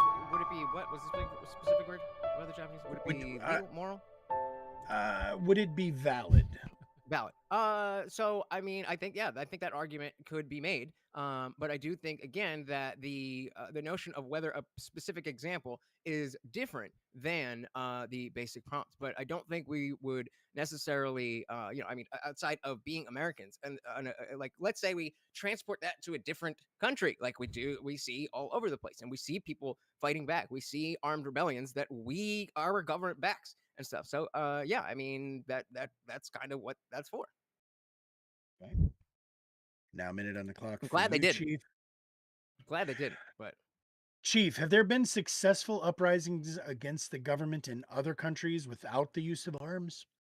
Sorry, I choked up a little there. Let me try that again. Have there been successful uprisings against governments in other countries without the use of arms? Nepal. I'm sure even pitchforks could do it. Sure. Okay. Don't even have to start the clock on that one. Indian Jesus, back to you. Can you think of any way to make arms illegal for tyranny, but legal for anything else? Illegal for tyranny, but legal for anything else. I think that I don't. I mean, my initial thought is no, but I think that goes back to the notion of the definition of tyranny comes from the government itself. So the government making something legal, it's about the actions. One not definition really of tyranny. So I would. A soft no. A soft no. One definition of tyranny. No worries. We like it soft. Not all of them. Now, Chief, you had mentioned the fact that that it is not legal or legally codified to overthrow the US government. Do you know of any country that I was like, my fist could technically be arms if I really wanted it to be. Horseradish stand. All right, cheers. Yeah, in my country, it is based to overthrow the government. Okay. No, but what I was getting at that was basically like if any sort of act in any way of using arms against a tyrannical government was codified in any way throughout American history or any history for that matter. And I don't think we got to that at all. Okay. Let's see. All right, we do have a question. This one is for you, Jesus. Do red flag laws still fulfill or abide by the Second Amendment? Do you believe that that red flag laws are okay under the guise of the Second Amendment? Shall not be infringed. Okay. Once again, I like these answers that I don't even have to start the clock. I think. Chief, one more question for you. Like I said, lots of questions on this one. Chief, do you believe that the American Revolution should not have occurred? No, it definitely should have occurred. And yeah, it's a good place to be. I just don't think that, the Second Amendment is only valid or meaningful because of the reason to shoot at a tyrannical government. Agreed. Okay. All right. And I think the chat had one question for you as well. Let me take a look. I think I saw something. Yes. So for Let's Chief, this is from one of our other regular judges, Ancom. Shout out Ancom. Do you believe that in this context, pitchforks would count as taking up arms against the government? Like if Is that you what if you just like The actual rushed? wording of the amendment is that you are legally allowed to keep and bear arms in protection of a tyrannical or in protection of a free state. Oh, is he You asking about a said meme? you said, well, you said so the conversation was brought up about being able to do it without guns, and you said something to the effect of, we've still got pitchforks. Would that Oh. not still count as taking up arms against the government? Yeah, but I don't think there's a restriction on the right to own pitchforks. Could be. But to use them to defend yourself Could be. against a tyrannical government, I think, was the question. But that's okay. There could All be. right, so I'm going to go ahead and put 3 minutes on the clock now. We're going to go to you, Lutch. You can use some more of your opening if you need to for your closing. But go ahead and start whenever you're ready. The clock will go with you.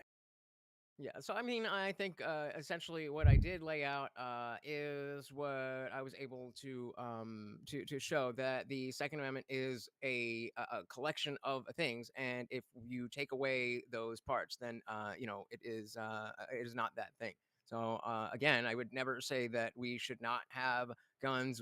People shouldn't have that anything like that. Yeah, a free state is, I like this paragraph, so I'm going to read it. A free state is not threatened by deer, even if every car on a Jersey highway definitely is, nor is it threatened by burglars and gangbangers. It is threatened by concentrations of power, especially centralized military and political authority. Most definitely can be threatened by And gangbangers. then, Wait, what? yeah, the militias referenced in the amendment were not state-controlled standing armies. They were comprised of the people themselves, armed in their private capacity. That Because distinction the mattered United States deeply was not a to the country founders. yet. That's Standing obvious. armies are seen as instruments of Colonies did oppression. not have militias. Citizen The militias were British seen didn't as a let counterweight. them. James Madison made Obvious this reasons. explicitly clear in the Federalist Papers, number What the fuck? 46, where he described an armed populace as a deterrent. Again, the notion of taking away the guns because we're not going to use it in this particular way doesn't pass the sniff test, because the deterrent needs to be there. It's not a symbolic thing; it's a practical thing. It rested on the understanding that the ultimate force, the ultimate legal force, they may have a monopoly, but the ultimate force, period, did not belong to the state. Yeah, again, the broken fire extinguisher, it still exists, but is meaningless as a fire extinguisher. A vote that never affects outcomes still exists, but is meaningless as a democratic right. In the same way, 2A that cannot serve as a safeguard against tyranny still exists, but it is meaningless. And of course, 2A protects all the other ones. This didn't come up, but somebody could say that it would be about modern democracy, courts, and all that stuff. But again, those are not self-regulating. It's at the end of the day, it's all about at the nose of a gun. And again, none of this is an endorsement of violence. It is the opposite. Okay, well, yeah. So when we ask whether the Second Amendment is meaningless without the ability to resist tyranny, the answer depends on what we think meaning is. If meaning is a symbolic comfort, then sure, I can see that you can reword 2A and still find a syntactical English sentence. I guess big L there for me if that's where we're going. But if meaning is the capacity to fulfill the purpose explicitly stated in the text, the security of a free state, aka the substance of the question of this debate, then the answer to the question is obviously no. Without fighting tyranny, 2A is meaningless. And yeah, I mean, What if you just like to shoot guns? all the things again about that's a common thing that the militia is a state militia. No, it's not. Hunting, all that I stuff, think this part of 2A, but debate not is a the little only thing. weird. And of course, Because as Horseradish asked before, if obviously the Second revolutions Amendment needed is to be legalized, meaningless there would never if it's be not, any. And well, I can see my All time. right. explicitly Right written No, no worries. with the Big job. intent to All right, so let's Chief. 3 minutes on the clock fight for a your tyrannical closing, sir. government. Go ahead and But start whenever it's you're also ready. just an amendment. It's not really that important. I don't think this is really answering the All right. Again, the the prompt real was the Second question Amendment here. is meaningless if it cannot be used to defend against a tyrannical It is government. meaningless We're because it's asking if the intended amendment explicitly to and the right defend the protected country. still has meaning, not if Written the that way. simple words on the page are fulfilled. When it comes to gun rights being meaningful outside of armed resistance, we heard about the millions of pounds of meat harvested by hunters using firearms. And we heard about the tens of thousands of defensive gun uses that occur each year. And Lutch agrees that these are essential parts of the right to bear arms. Even in cases where police are wrong, mistaken, unannounced, or even engaging in blatantly illegal activity, the law does not treat shooting those officers as a legal right. Yet the Second Amendment remains can. central to American law. And that's irrelevant to This the fact Second alone Amendment. proves that the meaning of the Second Amendment does not depend on The the state ability to As a violently sponsor on resist the violence, state, so you don't but really on need the Second protecting Amendment our for this. right to lawful self-defense. Different topic. Most government tyranny is mundane, legalistic, and procedural, and no one in good faith and in their right mind I don't know thinks what armed that's resistance supposed is to an mean. appropriate response to mundane inconvenience. That's just The not even close to constitutional being right true. doesn't become meaningless just because violence is the wrong tool for most abuses of power. The affirmative argument again presents a false dilemma. Either I the don't Second really Amendment allows violent agree with resistance what to this the guy's saying at government, all. which no case law throughout our history Whatsoever. recognizes as a right, or the Second Amendment has no purpose at all, which ignores every other legitimate, lawful use protected by the same amendment. Huh? There are multiple modern examples, such as the armed standoffs involving the Bundy family in Nevada and Oregon, where participants were charged under federal law for using force against government agents executing lawful duties. Courts and statutes treat this conduct as criminal, not as constitutionally protected rights to take up arms against perceived It tyranny. wasn't tyrannical though. Private citizens retaining retaining a legal right to wage violence against their own government is not Violence, right? I'm a little necessary confused to on the what he's security of a supposed to say. free state, or at the very least, it should not be assumed. In my opinion, it has not been proven. Security implies preservation, not destruction of the constitutional order. In a system where anyone can declare tyranny and open No, they can't. fire is not a free state. No, they It's a can't. failed The state. consent of the people is important here when we come to the topic of tyranny. I feel like he's just ignoring was that. a debate. Both of y'all had some powerful shit there, so I am not Good debate, envious sir. of the judges. Good one, man. Yeah, great Cheers. stuff, y'all. All right, so once again, as always, audience, we're gonna go ahead and drop that into the chat. Please click it and vote, because I have this weird suspicion this one in particular is going to end up in a tie between the judges. Call me, I could be wrong. We'll see. Nazis needed violence. But you guys are probably going to be the deciding factor on this one. That would be where my I didn't really like either of their so- arguments. We went to Alley Cat first last time. We're going to go to Castle this time first. So, Castle, your decision was.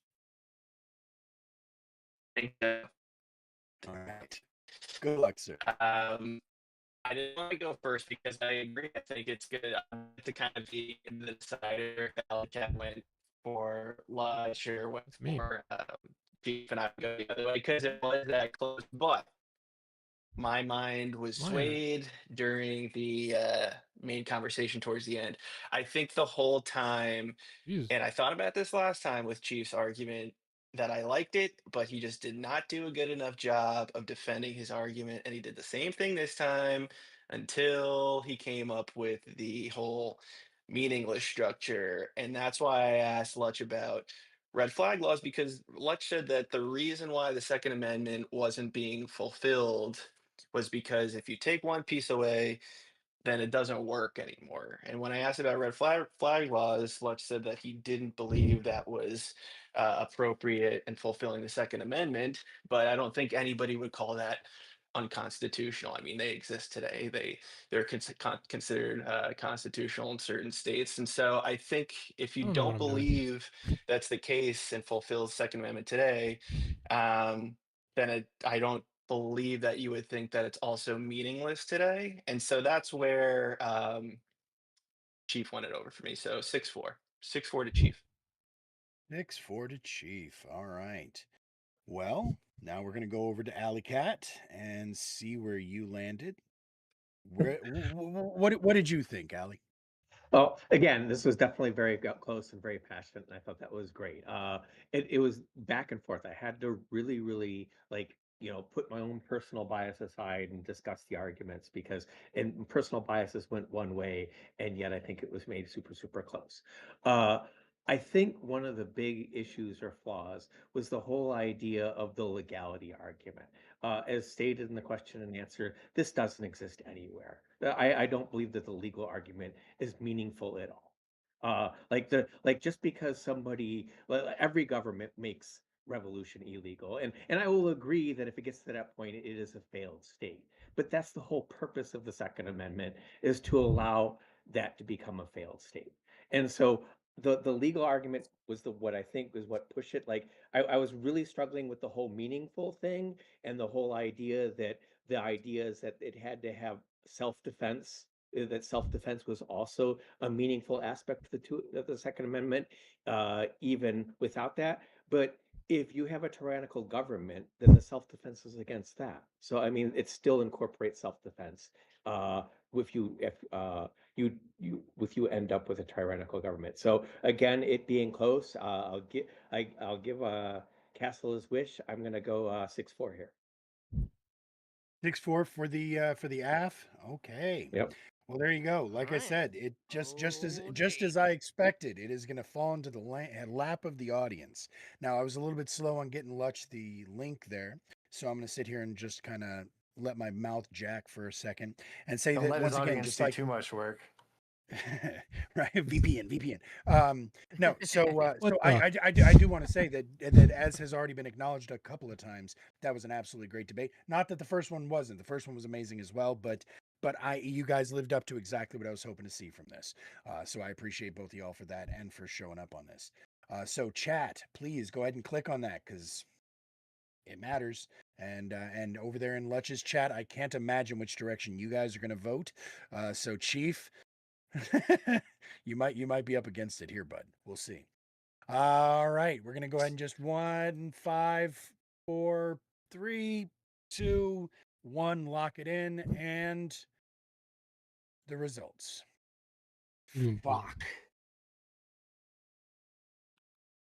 Oh, I said locked it in. Somebody just squeezed one more in, but unfortunately, when I said lock it in, it was tied. So we're gonna have to give this one We'll a take it. tie. Yep, we're gonna have to give this one a Oh. tie. I Radish, know. you can just be the tiebreaker. Nope. Isn't it the second tie I only ever? get one vote. Yes, this is the second tie ever. And actually wasn't Let's Chief involved in the first tie? Yeah, the first tie ever was Let's Chief against Tyler, and then now Let's Chief against Lutch. This is fun stuff. So, one more time, that's Castle 4-6, Alley Cat 6-4, and the audience 5-5. Though you guys are welcome to keep voting because it's too late now, and it just it makes you feel better. So. Anyways, all right. Well, shit. That's a lot to come down from. That's a lot to come back after. So, I'm definitely hoping that that everybody is going to get to vote on this next one. And who do we have? We have Gorps and Cypher. So, you guys are definitely coming in after it here. So, I'm confident you guys are going to bring it. Cypher is new to the community, and just so you know, he is no longer a streamer, but I'm going to try and get his socials for you guys later. As soon as we are done, I will put everybody's socials into the chat so that we can, give the love where it deserves. So, last prompt of the night, everybody. Last debate. We have he's no longer in the bottom left corner because Kay had to leave. So underneath Alley Cat, to that way, is Cypher defending the no, you're the negative. Gorps, you're first. Gorps is on the affirmative. Sorry, I'm an amateur. Gorps up above me is on the affirmative, and this guy here, Cypher, is going to be on the negative. The prompt is term limits should be implemented on all elected and appointed government positions. Yeah, no. One more time. That What is is it? term limits Term limits? should be implemented on all elected and appointed government I positions. think I said yes on that. I have 3 minutes on the clock. You guys Not have both seen mistaken. the format. Gorps, you've done this before, but I assume you don't have any questions. Cypher, you see how we do it? Not mistaken. Cool. Yeah, I'm good. Then in that case, 3 minutes is on the clock for you, Gorps. Start the clock when you're ready. All right. First point is term limits prevent power from becoming too concentrated at any level of government. When somebody holds the same position for decades, they become far more likely to be beholden to donors, lobbyists, and political insiders, and far less accountable to the people. Term limits break that cycle and make room for leaders that are actually connected to the communities they serve. Term limits also broaden representation within government. They create space for new voices, new perspectives, and new leadership styles. That constant renewal brings fresh Oh, ideas and prevents the kind missed of it. bureaucratic stagnation that develops when the same individuals occupy the same role for decades. Term limits also help build public trust. When people see the same person in the same office, whether it be elected or like appointed, when they see that same person in the same office for 20, 30, 40 years, or when that person is 90 years old, with little to show for it, if anything, they stop believing that the government is responsive to them. At a certain point, long-term officials start to feel untrustworthy and unaccountable to the people. Leadership in a democracy should belong to the people, not to bureaucrats or corporate-funded lifetime incumbents. I would also say on that point that when people trust the government, we have a higher amount of social cohesion in general in society.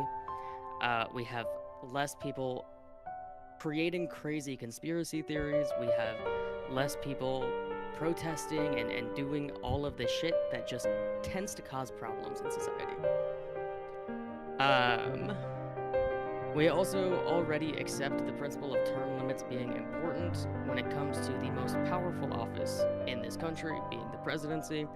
We recognize that the term limits are necessary to prevent a dangerous concentration of power at the highest level. It's only logical to then apply that same safeguard to other powerful positions within our country. Overall, they protect our democracy from stagnation, corruption, and entrenched power. They keep the government accountable, dynamic, and focused on the people, not on donors, insiders, or careerist interests. That's all I got. I'm going to put 2 minutes on the clock now for you, Cypher. Use this time to poke any holes in what he said or ask any questions to set any trap for your openings. But ultimately, if you want to, you can just talk. It's your time. So go ahead and start the clock whenever you start talking. All right. So, Gorps Inc. My question to you is, isn't most of the things that you listed, creating space for new voices, bureaucratic malaise, life-term incumbents, and the like, also handled by having and ensuring that elections are themselves competitive? I think that there's plenty that can be done to make Mm, elections I don't really competitive, know where but he's we're going with not this. just talking about elected officials here. To be honest with you. We're talking also about appointed people. But the prompt is all elected positions and All appointed people. positions and appointed people. Yes. Exactly. You're only Yes. talking about half the prompt, and I don't think that making elections more competitive alone fixes the issue because of things like name recognition and huge amounts of corporate donors, APAC donors. All these things are Those are effectively separate not going issues to make these from term elections limits, though. fair. Those are sorry, I didn't mean to talk over you.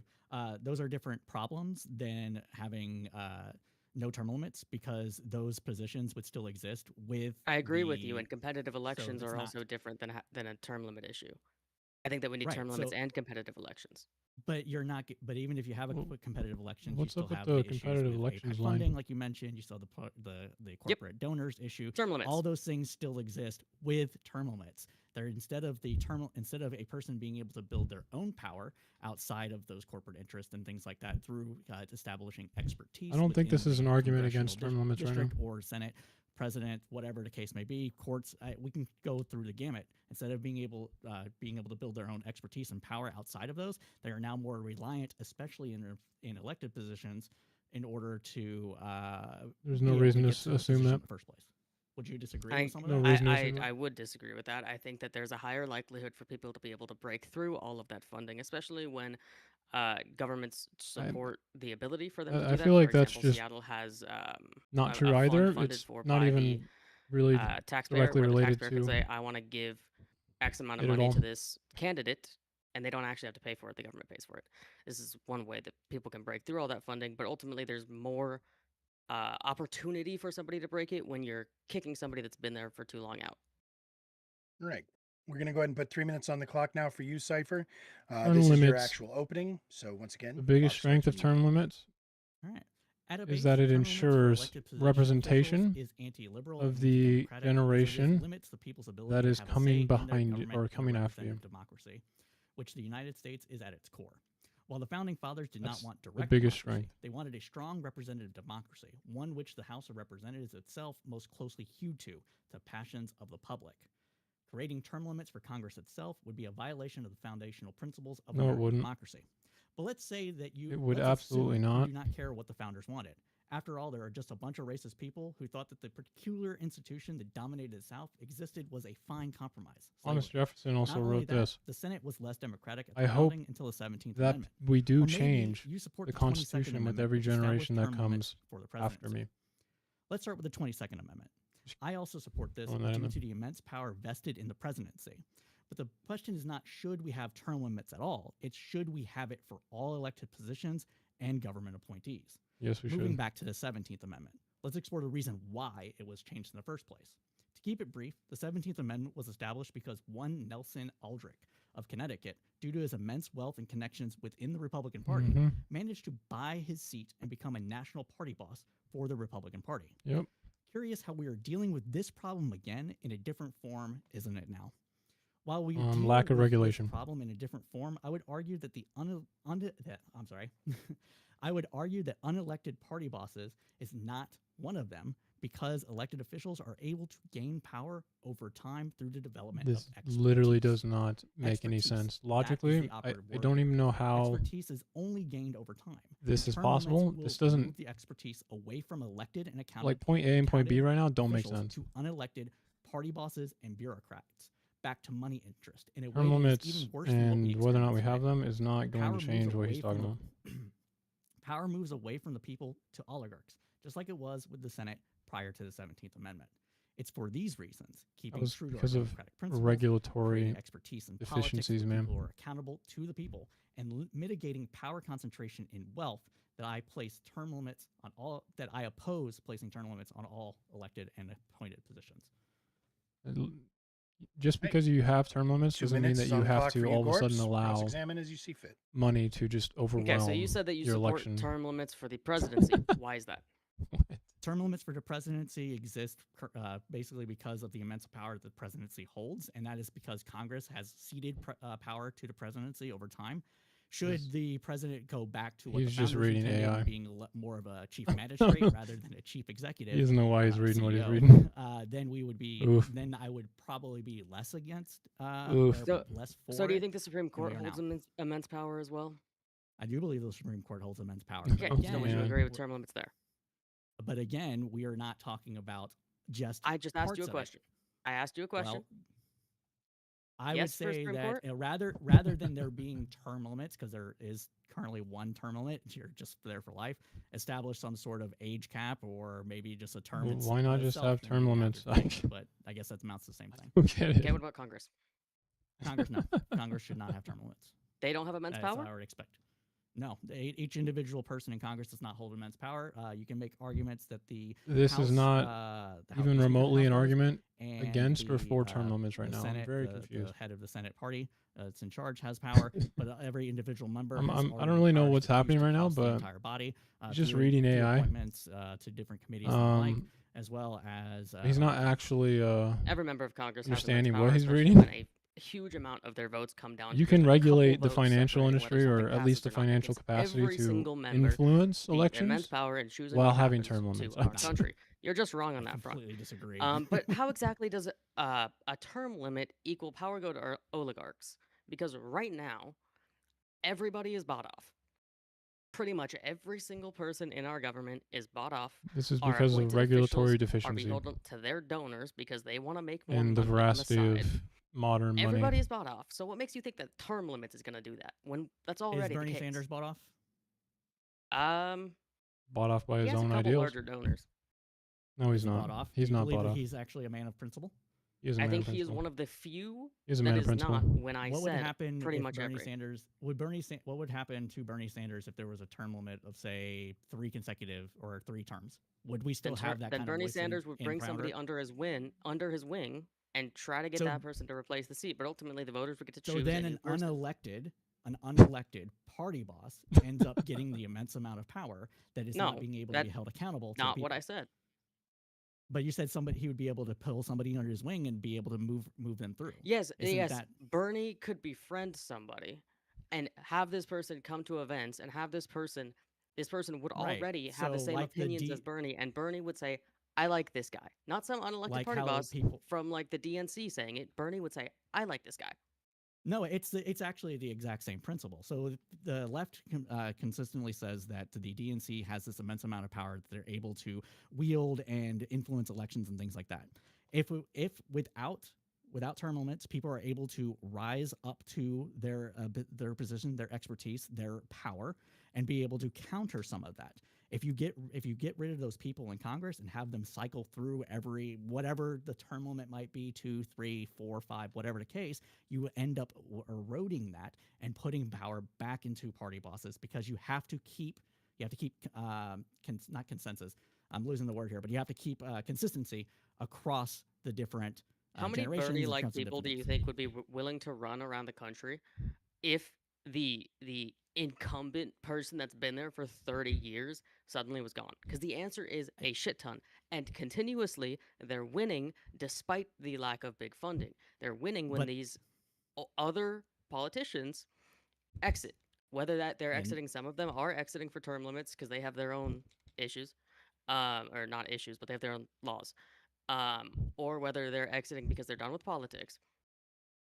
A bunch of these people that are not super corporate funded, that are a lot mostly grassroots funded, these people are winning. What we're seeing right now, when people actually go and leave office and somebody has to take over, we are seeing the non-corporate funded people winning. But these people that have been there too long need to step down for that to even happen. I think that you are attributing the primary problem here to you're doing attribution here. The issue with those is not the fact that they are incumbents. The issue with those is funding and the things that surround that, and the fact that elections themselves are not very competitive. Whether it comes from the internal primary politics of it, or it comes from the election. If the issue specifically is that part. The issue is funding. So a person that is new to the scene is less likely to get funding, but regardless those of are the people that are winning. That's what I'm saying. We've seen this trend for the last 2 years. Those are the people that are winning. Yeah, they're winning now, but they're winning in spite of the fact there's no term limits.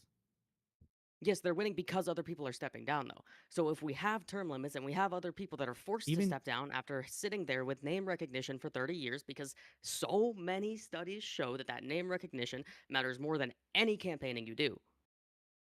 Okay. Would you them having their name recognition is the only reason that they're still there. They are not accountable to people because they know about the democratic principles. To say that this person can't hold the exact same position, no, because you know what that person going to do? They can still go represent their community. They can either go back to local. If they're in Congress, they can go to the House. Or if they're in the Senate, they can go to the House.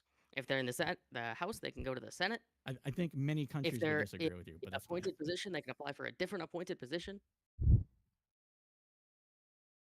It's not that they have to be out of government completely. It's that position needs to be changed. I simply, at a base, just disagree with that because it's a violation, in my opinion, of liberal democratic principles of people being able to choose a representative, even if it's the same crusty older person over and over again. The fact that we have a Bernie Sanders able to run forever is fine to me as long as the people don't want that. Part of the problem that we have with our system is the fact that these positions aren't very competitive from a general election perspective.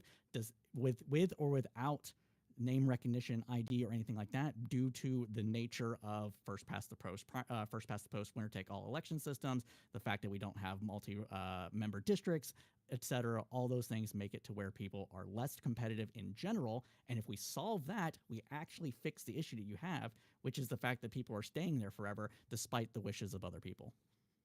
So I agree with you that first past the post and a bunch of these things are issues in our elections. I agree with you that those should also be changed, but that still does not fix the core issue of term limits, of people sitting in positions, getting comfortable in positions, and then not being accountable to the people. This goes beyond elected officials, which we have not talked about yet, but somebody like the Fed chair. A Fed chair should not be able to sit there forever because a Fed chair, as of anybody else, is inevitably going to start thinking about their own interests when they are not in a position where they are new there. this They debate have was they've had decades to establish relationships that are separate from the relationship with the public, right? That are separate if from this any of deb- these things. They're going to have alternative interests, and that's why they need to go. Same this goes for debate- an FBI director. Same goes for any of these agency directors and any of these things. if this debate was, do you agree with term limits on some things? I would be in agreement with you, but that's not what the debate is. The debate is focused on should it be applied to across the board, and that is where I disagree with. That's where I disagree. Right. with So this why do you prompt. disagree with it on these appointed positions that I've just mentioned? I didn't say that I disagree with it on appointed positions. Okay. What do you disagree with term limits on? Specifically. Congress elected positions, generally speaking, the president being an exception due to the immense amount of power that the presidency holds, which can be solved in other ways, which could then open that back up to pure or more liberal democratic principles. Okay, so you don't think that every member of Congress has power. You've already Correct. said that. It doesn't make any sense when these votes are coming down to 1 to 5 votes that are deciding the complete funding of our government, the complete direction of our government. That would make me think that every single one of these votes matters quite a bit. Would you disagree that every vote matters when you have this tight of a margin? This tight of a margin would be a good thing, and I don't mind the power being more vested in people that are elected representatives in those instances. Specifically because the majority so of you power agree is that when it's diffused. close, they have a lot of power. Each member has a lot of power. Sure, they have. But your entire reasoning they- earlier for not having term limits on them is that they don't have a lot of power. No. My reasons were expertise, being able to follow democratic principles, and mitigating. There's no power reason that the concentration and expertise wealth. matters here. There's literally no reason that expertise means sitting in the same seat in the House for 20 years. Do you disagree that the politics is a thing that people can become experts at? I don't disagree with that. As I Okay. said Do before, you believe that's can't hold important? the same position. You Oh, can be a well, state house this is representative. You can be a Senate. Unfortunately, you true member. in the Do you opposite think way that too. the Then go to the House is- House. You Just can being make a politics representative does career. not mean that you just are can't sit in the same position for 20 years. Do you you are think that somehow the, more qualified that the expertise and as a representative or an expert by any means. Federal. I think that it transfers well enough for people to be able to do the job well, considering first-time elected House members and first-time elected Senate members are able to do their job well from the get-go if they're Okay. decent people that are elected.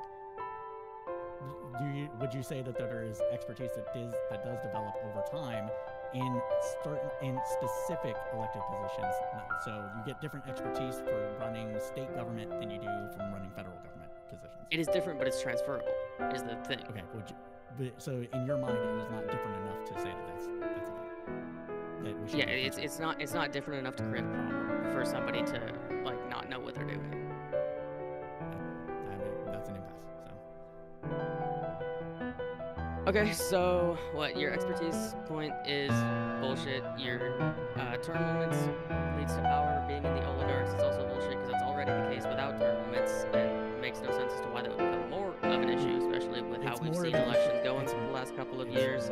It's more of an issue because of the fact that when you have term limits, you do not have people that are able to build up their own independent power sources that then makes them be able to remove themselves from that. Bernie Sanders can only exist by him being in that position for as long as he's been in that position. No, Bernie Sanders got elected. He could have stayed there for, I don't know, say 8-10 years. No one would give a and damn then he about could have gone to Bernie the Sanders Senate. when he's not in Congress. What? No one No, would no, give a he can damn still be in about Bernie Congress. Congress. How He you can doing? still be in Congress. That's what you don't understand. He can't sit in No. his Senate seat. He can go to the House. That's also Congress. So you can go back and forth, or are you saying that No, but if we have like a don't 10-year see you in this. Hey, term where are you? limit, you can do that for 10 years, go to the other one for Ah. like 10, 12 years, something like that. That's Mm. 22 years of your life, then you can move on. F it. yeah, I just disagree. In fact, then you can go back to your state and do some work back at home in the state Senate and the state Oh, House no. for another 20 years. That's 40 years of your life. You're ready to retire. I just fundamentally disagree with that because the reason that Bernie Sanders has as much power as he has is because he's become a Senate institution in and of himself. What? and it All could right. not become a House institution with the other House. How is that an not argument for getting term voted. limits? Sorry, that came What's out. in my mind? So it's all right. It's the judges who are going to decide if that was good or bad. So we're going to go ahead and jump on in there. Y'all, it seemed like a logical place to kind of land there at a impasse, as you said. But we do have a few questions from the judges. Sorry, but we are gonna go ahead and skip past the audience vote on this, or the audience question on this one, just because I want to get through. We got a fair number of questions here. So just like the other ones, I'm gonna go Af first, then I'm gonna go Neg, back and forth. So Gorps, you first. Do you believe that there is a What topic benefit are we on? to having a congressperson who has an entire career We to make the changes necessary? are fucking As up what we were, this was sort of the last thing my that chat Cypher was box. saying regarding That's Bernie what we're Sanders. doing. There are other examples where Please help. a particular representative spends an entire career trying to move the needle. Do Why? you see a benefit to that? In a singular position, no. Where is Okay. help? And you had said something about passing the torch. Do you believe that that is a reliable way to get a longer term goal accomplished? Yeah, and I think If it's I'm not smart for every mistaken, politician to do. I think every politician should this already be was trying term to do limits. that, even By if the they way, don't have Birdbanes, their it was votes. for or against All right, term limits. looking at you now, And I Cypher. swear to God, I How do you believe don't think I ever heard an expertise argument matters against term in limits in this. representation if Or representation is your stated goal? So in other words, how do you become more expert at representing? Oh shit.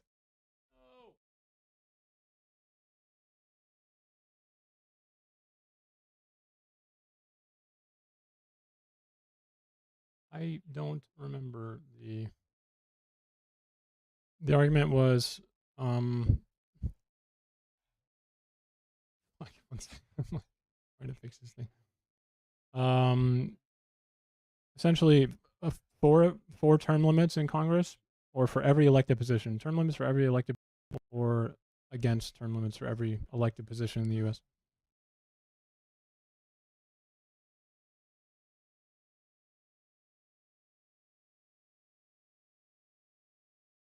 What in the world? Why did this just... What the fuck?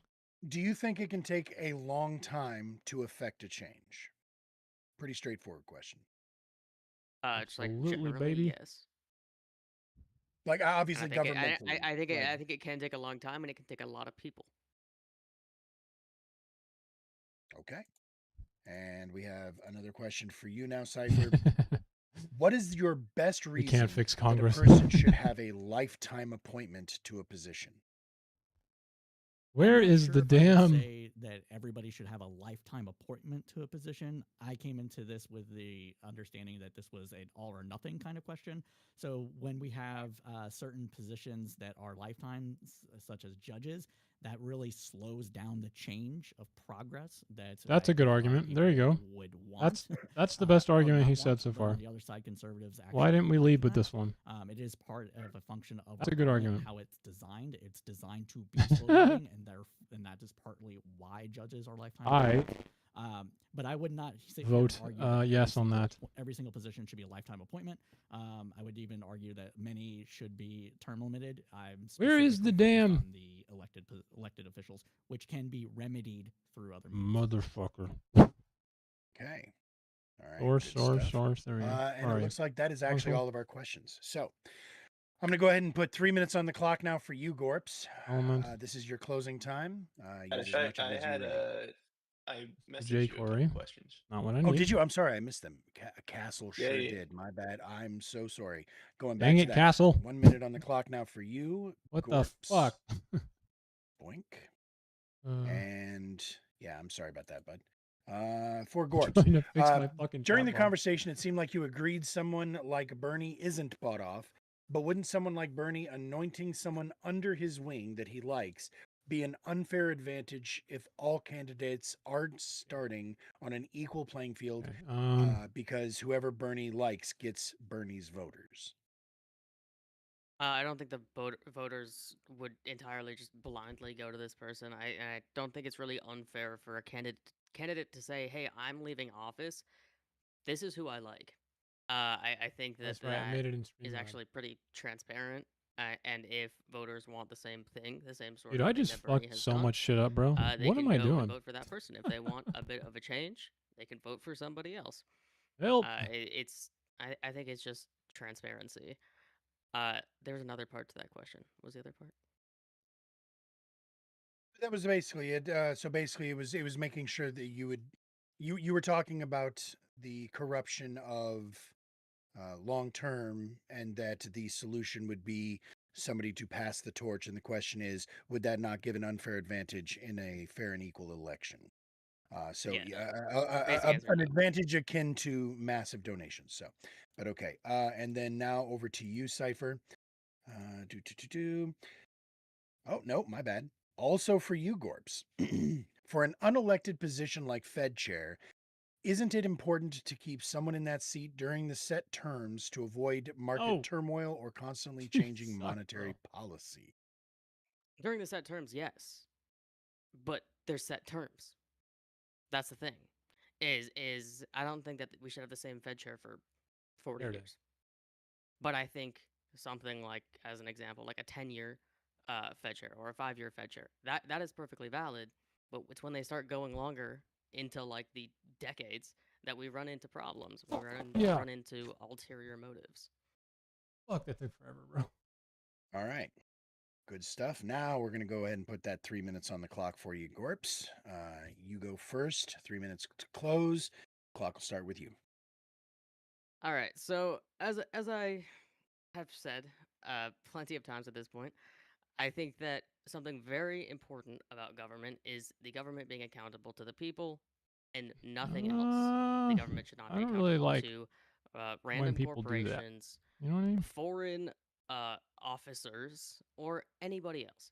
And I think that having term limits allows for us to have a greater Better safety representation. net in making sure that that is the Better case. representation. Because when people are sitting here in our government in the same position for 40 years, talking to the same other people for 40 years, they're going to create ulterior motives, whether they want to or not. At a certain point, That's a people stretch. get corrupted. Ultimate Not power sure ultimately about that. corrupts. And so having term limits hard allows time us to defending that. try to avoid that a bit. It doesn't fix all the issues, but it avoids that a bit. It also, again, opens the door, new voices for possible third-party candidates. When you have no incumbent, you have the option for something new. And that's not always going to be a Democrat or Republican. Some of you may like that, some of you may hate that, but it's facts. At the end of the day, my opponent could not name something that he actually supported a lifetime appointment to, which seemingly would mean that some level of a limit here he would support. Now, he might not support it like written into His law, best like I'm argument was saying. However, the judge he one. supports some Because it level slows here. things down. He said he wouldn't like to see the judiciary in a lifetime appointment. That Parts of the is, as far judiciary. as I'm aware, the only true lifetime appointment we have. Everything else would need a limit, a term limit, some might call it. A lot of the term limits protect our democracy. judiciary from doesn't have term corruption. limits. I'm not They sure we saw protect that. our actual bureaucracy from stagnation, and it stops any individuals from gaining a super high level of entrenched power that they can then use for What do you need to make more of anything these? other than the Looks will like I of need the to make people. more. I have so many pieces. That's all I got. Times. Fuck. 3 minutes is now on the clock for you, Cipher. Last words, sir. Clock Fuck. starts with you. So, as I argued, I believe that liberal democratic principles should be seen first and foremost in this. Term limits at their base for elected positions violate that, as it removes the people's choice to have their own representative.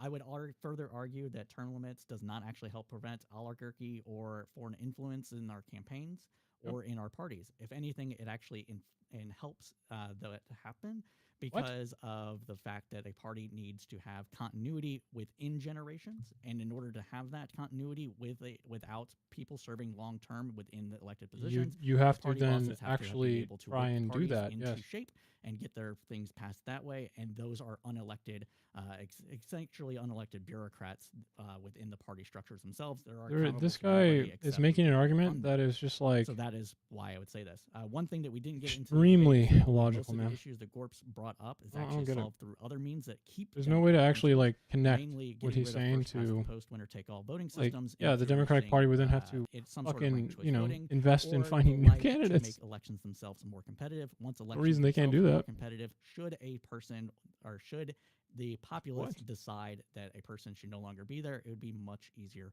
for them to do so. However, if the populace decides they want that same person, a la Bernie Sanders or somebody else, maybe Nancy Pelosi, due to their effectiveness and their ability and their expertise that they have developed, the populace should be able to do that as well.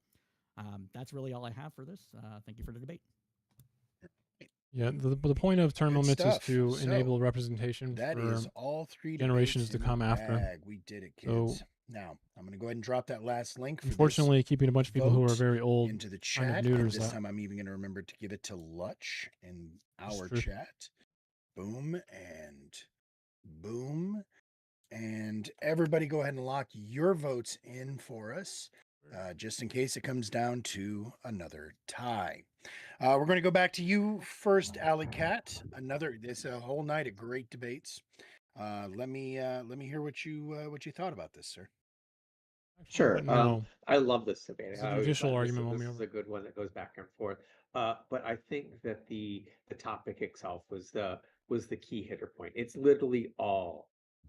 And I will agree that Cypher actually doesn't believe in lifetime appointments for like SCOTUS members and such that. But what he does what he does not want is term limits for senators and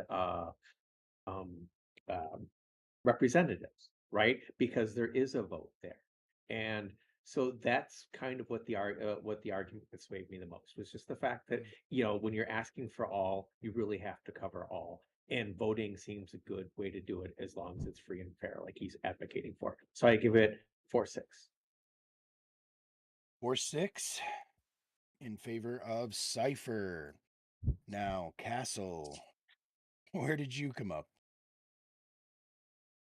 Yeah, it was a good debate by both debaters here. I think Gorps did a really good job until the end. He just was winning, and then at the end he just said something about he said libtards, I think, and then just flipped for me. So 11 to -1 for Cypher. No, I'm kidding.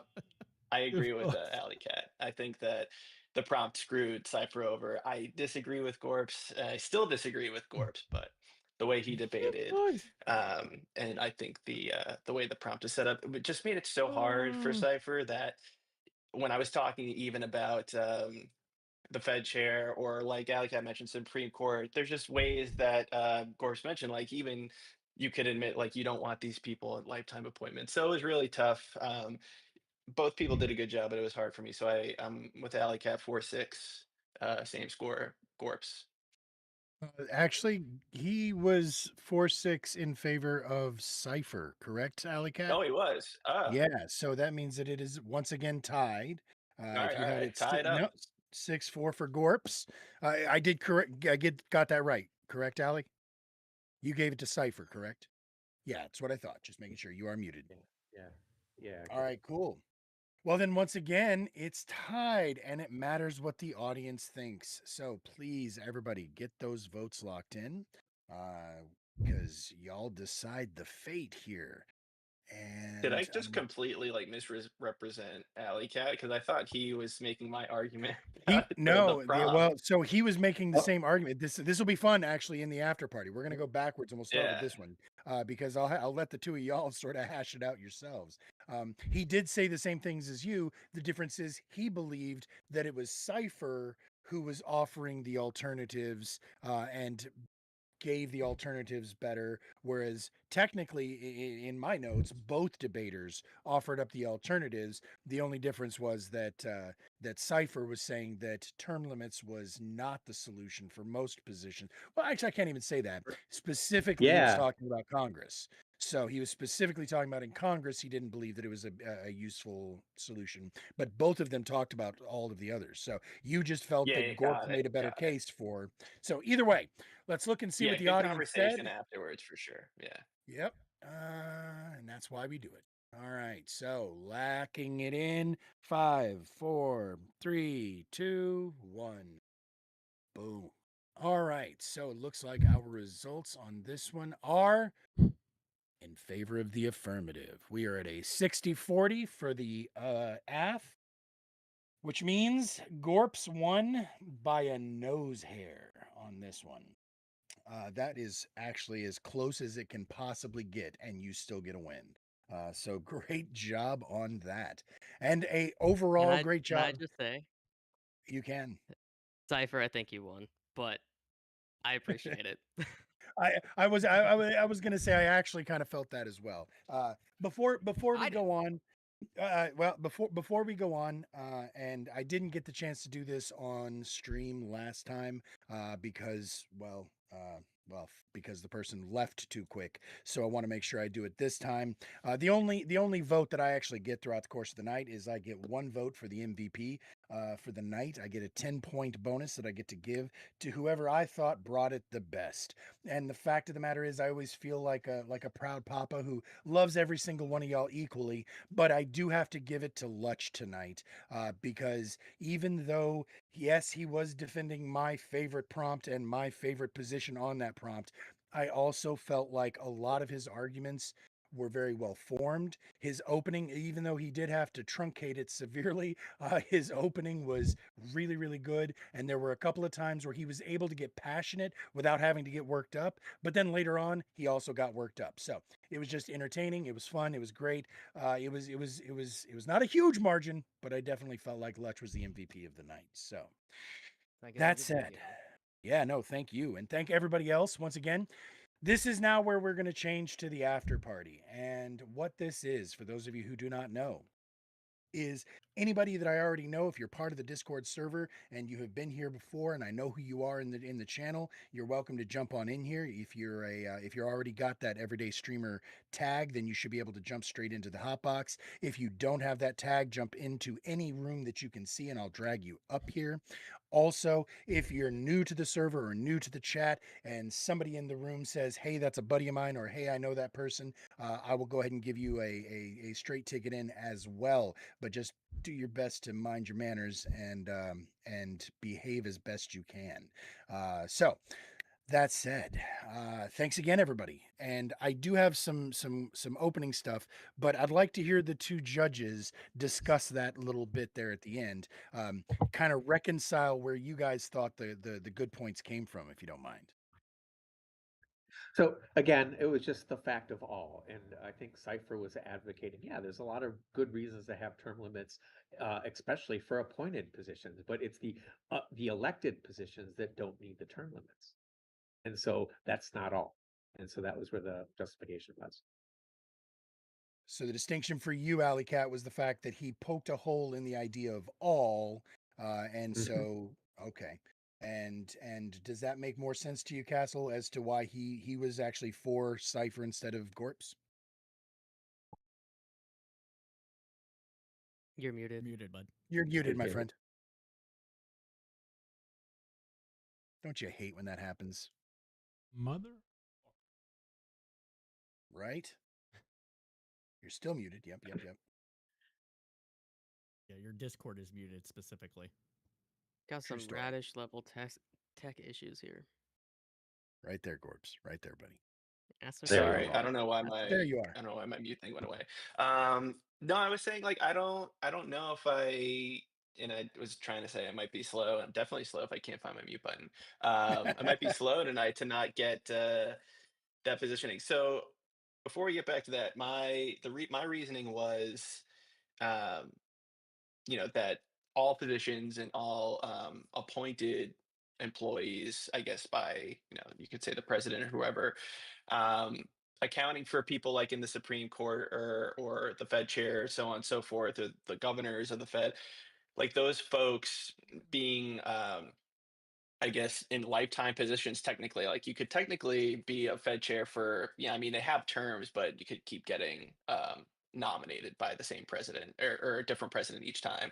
And those are like 10 years. So let's say just sticking to the Supreme Court, like if those are essentially lifetime appointments, I think that where I was coming from was that Cypher would probably agree that we should limit them in some way. And I think that's where for me it was like hard to distinguish the argument against that, right? Like if those folks are not limited, but they should be, that was like the one little crack in his argument. Because I agree with the premise. Like I'm against term limits myself, but just from that point, being super technical, that's what hung me up a little bit. But I'm still trying to understand more about Alley Cat's point about like just focusing on Okay. Congress. Because yeah, go Okay, for it. so the prompt is specifically all positions and elected officials. Okay, Right. so let's grant that all appointed positions should have term limits. Let's break that. You still have Okay. to contend with the elected officials, and I believe those should have they already have. They don't have like I to your can't hear. point. They like a lot of things have terms. Like the idea behind term limits is not that there's not a term; it's that there's a limit to how many terms you can have. Right. And I, What they did to that the that's president, making it only right, be 2 instead of right. the many that who was it that had nearly 4, but I think he died in office? I FDR. forget. FDR. Thank you. He's the reason. Listen, Yeah. I always right. forget names. All right. So So real quick, I got a little bit of quick housekeeping that I want to do that I feel like I need to do, especially now that I see that Lonzo has come in here. And I apologize that we have to do this, but it is something that I feel like needs to be done. So first things first, as for those of you who were here last week, we had a little bit of drama coming out the gate into the after party.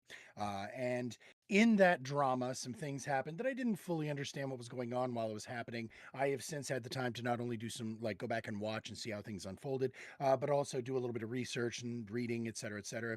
And it's been discussed with me from all of the different angles. So I want to say, first of all, that I do wish to apologize for unintentionally mischaracterizing the bigotry that was used last time. I referred to things as racist, which were not technically racist. They were culturalist or perhaps ethnicist, or either way, they were a different flavor of bigotry. But what really matters is that I do not wish to ever mischaracterize people's words or their intentions. So, that said, if I have done that in the past, I apologize. And again, I also apologize for not calling things the correct word. But here's what's really important. And I'm going to go ahead and share my Discord just for a split second so that you guys can see what I'm looking at, so you guys can read along, because this is relevant. So, TOS for Twitch, because I got to be real with you, Lonzo. I didn't publicly admonish you the way that I should have, and I need to do so now. So, Public hateful admonish, I don't know what that conduct means slap your hand, sir. So, Okay. civility and respect. This is the TOS for Twitch. I'm not going to read the entire long fucking thing, but I'm just going to read the one specifically about hateful conduct. Okay. Twitch aims to be a place where everyone can come together in a shared community experience. This vision is threatened when people experience harmful rhetoric and abuse on Twitch.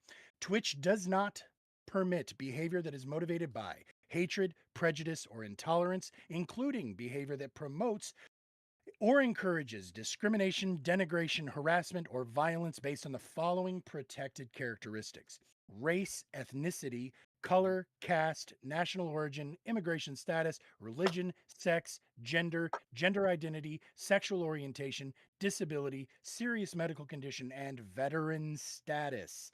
We also Oh, that provide last one certain was something. protections for age. It's the rules, buddy. The protections of age, which are expressly noted in the examples. Now, we define protected groups as a subset of the population with a shared protected characteristic. Every Twitch user falls into multiple of these protected groups. Twitch affords every user globally equal protections under this policy. So, again, I needed to go through all of that so that everybody knows Those are the rules of this conversation. TOS is really my line in the sand only because we will get kicked out of here. Anybody who knows me knows that at heart, I am a free speech absolutist. I think that every shitty idea should be publicly spoken so that it can be publicly knocked down. However, this is not my house, it's just my stream. So, Daddy Bezos says no, the answer is no. Please, everybody, be as respectful to all of those characteristics as we can moving forward. Whether it's racism, culturalism, or anti-veteranism, we need to do our best to not attack, denigrate, etc., all those other fun words against those groups.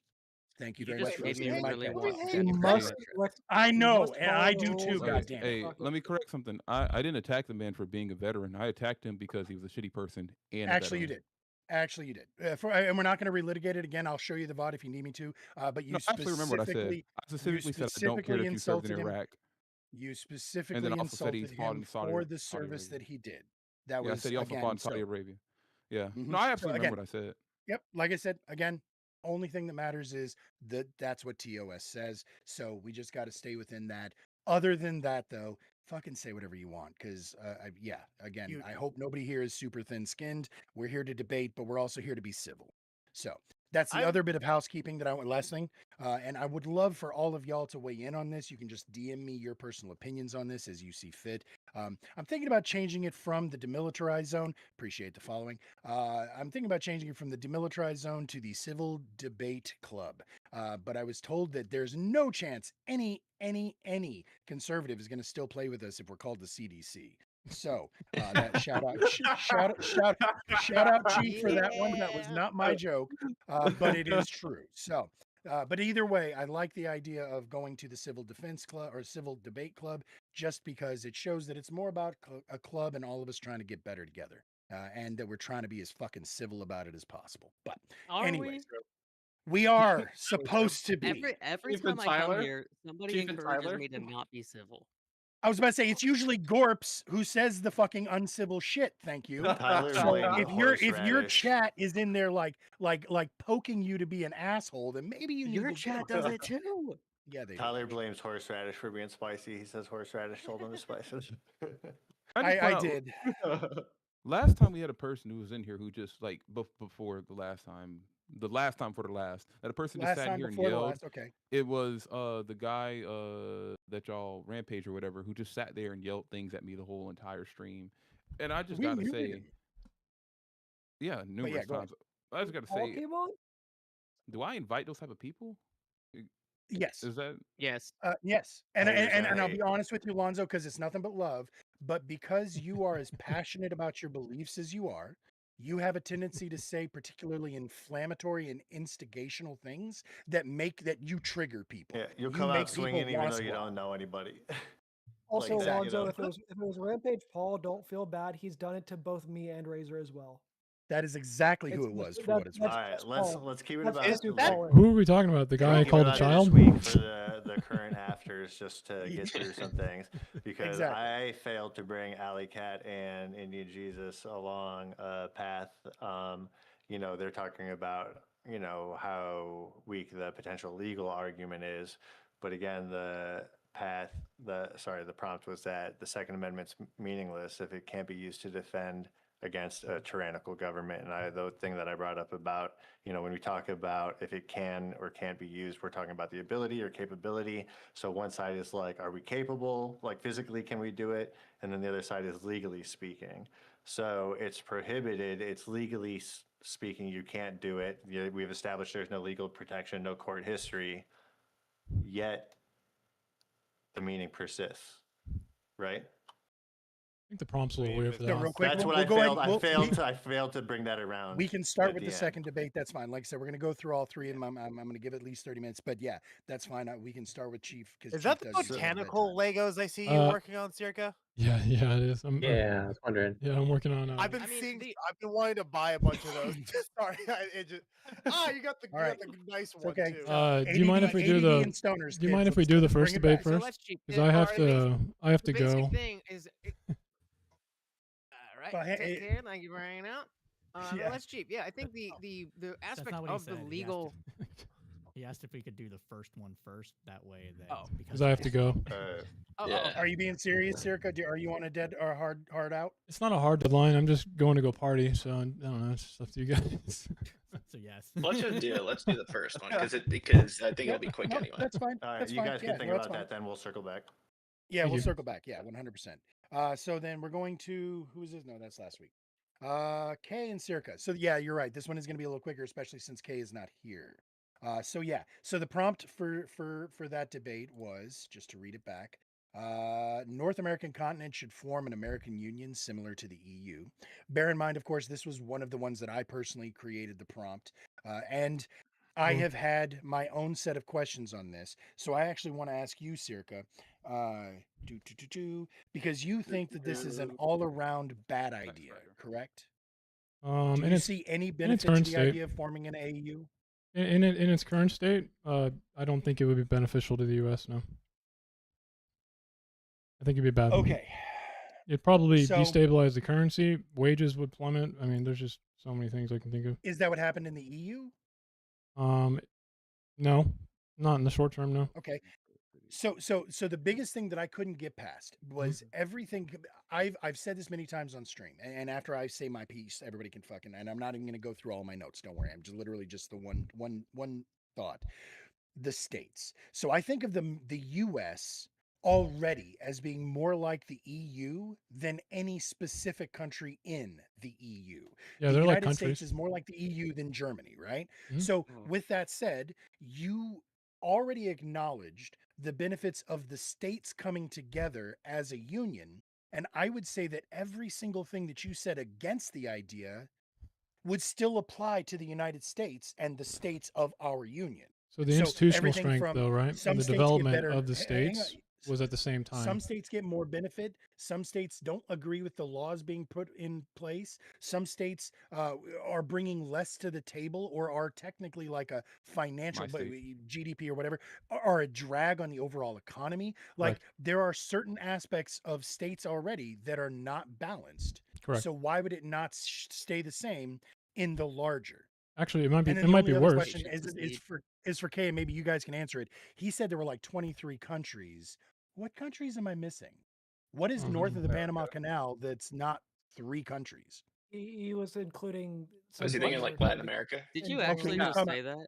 No, Wait, he he was was- Panama Canal. There are so many Isn't it countries. Panama? There's Yeah. like 6 countries right above the Panama Canal. What are you A talking lot about? of- And then Nicaragua, there's the a lot of- Caribbean. Ecuador, not El Salvador. Not I said. Ecuador, not Ecuador. El Isn't- Salvador. Isn't El Panama one of the Salvador, countries? Costa Rica, Yes, Costa Panama, Rica. Among all Guatemala, countries. Cuba, Okay. Mexico. Okay. Like, what are you Well, I'm a talking? fucking idiot. Dominican Yeah, Republic. no. Cuba, Dominican Republic, Haiti, Jamaica, Boomer Yep. brain. Virgin Islands. Like, what are you? Boomer brain. Yeah, no, 100%. I'm going to full disclosure. He was like, there's My 3 countries brain above it, Canada, literally Mexico, thought America. Mexico went all the way down to the Panama Canal. So how No, about I that? only Shut the talked about fuck up. Mexico. Y'all discuss. Yeah, I only talked about Y'all Mexico. You're such Greenland. There's Wait. this is a multifaceted answer though, right? Like Greenland's down there too. you asked me. No, I want above Canada. Hang on, We're hang on. gonna Everybody. take it Let's over. circa. You asked me let's why answer wouldn't my it just question real quick, and then translate we can if we discuss. did a union with Mhm. the rest of North Yes, sir. America? The state. Why are s- the states? The not states getting already along, have or, a problem of needs and instability. That is and how would clear. that not be mirrored in the AU? It would be mirrored. It would be worse though because the states all were formed institutionally under the same structure, so they developed together with like the same institutional strength. Mexico doesn't have that. Also, they all so use the the idea same being that currency. because they're all so established, whereas the states were They established created together. They unestablished were and established joined. together. Yeah. Okay, Yeah. I'll buy that. That sounds good. I guess Right, my question Yeah, for well established Circa would be though, isn't technically couldn't you say that, just because they share a common currency in the euro, it doesn't mean that their governments are the same either. Like the government in Bulgaria or Slovenia, let's say. Yeah, they all have their own is gonna central be banks. different Yeah. from the UK. Yeah, they even all have their own central banks. The countries that you're Yeah, talking so about. I guess like does that make it too big of a difference? Like just because Mexico would still be corrupt, I mean we can just still use them for trade. We can still take advantage of Mexico for The things like EU, cheaper goods. the and EU cheaper doesn't just let manufacturing. anyone into the EU, right? So How come the EU Wait, say that doesn't? again? The EU doesn't just let anyone into the EU, correct? Right. Yeah. Correct. So they pick and choose based on countries that, and probably cooperate within the structure that they have. Like the union would work, right? They wouldn't just like let Libya in right now. That probably would be a Well, I mean, drain on their proximity. euro. Wait, hold up. Doesn't EU stand for Europe? Yeah. I'm just, it was an example. I'm not like, obviously I know it says European Union. But if they wanted to, they could Okay, let yeah, Libya in right now and just call it the European African Union. Well, There's a reason they don't, Turkey though. was trying to get into, so Well, it- Turkey's European. and Yeah, it's like both. It's like East What? Asia Yeah. or Western Asia. Thank you right? for making me feel better about my lack of geography. Go on. well, I no, believe I my mean, answer, it No, culturally I'm is right. not. I'm right. most Hold up. answer this prompt, Radish. There's no I, economic ability. Culturally, most of it's the- not. It is, but culturally, it's not. Actually, everybody you have, saying that Fraser? Turkey isn't Europe is both. just Islamophobic. I was like, True. Europe, You're Turkey right. is in There's no Europe. economic No, stability. it is. I was saying it wasn't criteria culturally. to join the EU, though. okay, That's so why they're Sorry, Real wait, what'd you quick, say, Vigilante? Wait, you were the guy who said you a wanted to quick- school me. Vigilante, right? If someone can So- give me a very so- quick, That was me, run- yeah. I just need a Hang- very hang quick on, Razer. rundown of something. Sorry. Yeah, go ahead, Vigilante. Go ahead, Jim. Okay, so first of all, you just brought up the requirements to join the EU. Do you know what the requirements to join the EU are? Because there's not an economic stability requirement at all. No, there wouldn't be an economic stability. No. The only economic criteria to join the EU is you have to have a market economy. So Yeah. and this is actually going to piggyback off of Horseradish's point to an extent, because Horseradish said a lot of the same things that I was thinking. So when we talk about like the entire crux of your argument was that it would negatively impact us financially, which It would. it is. I mean, just the Mexico side of it would negatively impact us financially. However, like the Canada side of it would heavily impact us positively financially. But like when you talk about How like, would it impact us positively? because Canada's economy is significantly stronger than our own.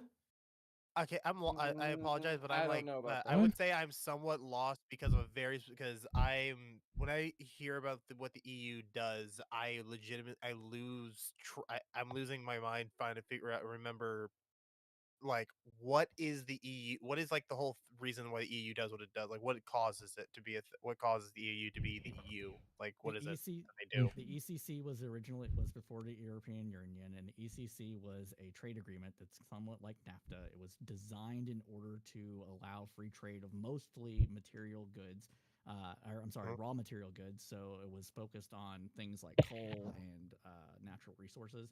It expanded over time as the economies ended up integrating, and what they were doing is they were trying to prevent illegal mass migration between each other due to different imbalances between trade and that sort of thing, and also get rid of all the remaining trade barriers between the two and create a somewhat European identity that was already there, but like solidify it in law so that people could go back and forth between Also, each other. security and NATO Things being around for a long time. NATO, things like that. So it just goes on and on and on. The things that you have to have in order to join the European Union is mostly around legal structures and democratic structures, not economic structures. I wish I we mean, had there's not going to be an economic So- requirement. I don't know why it was even brought up. Right, that's what I'm saying. It's like, but no, you do have to agree to like Because free the trade whole crux of agreements, your the- argument was Okay, then economic instability. That's part what of I'm so saying. so That was then not part the of crux me of my argument. I was the negative.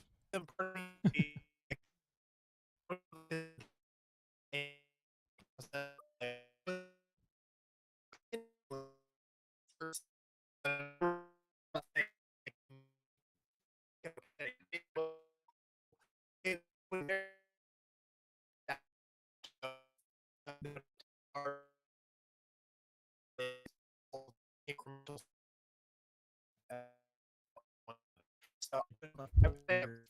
Sorry, my internet's bad. I'm just hearing robot noises. Wait a second, I guess. Europe did between Canada and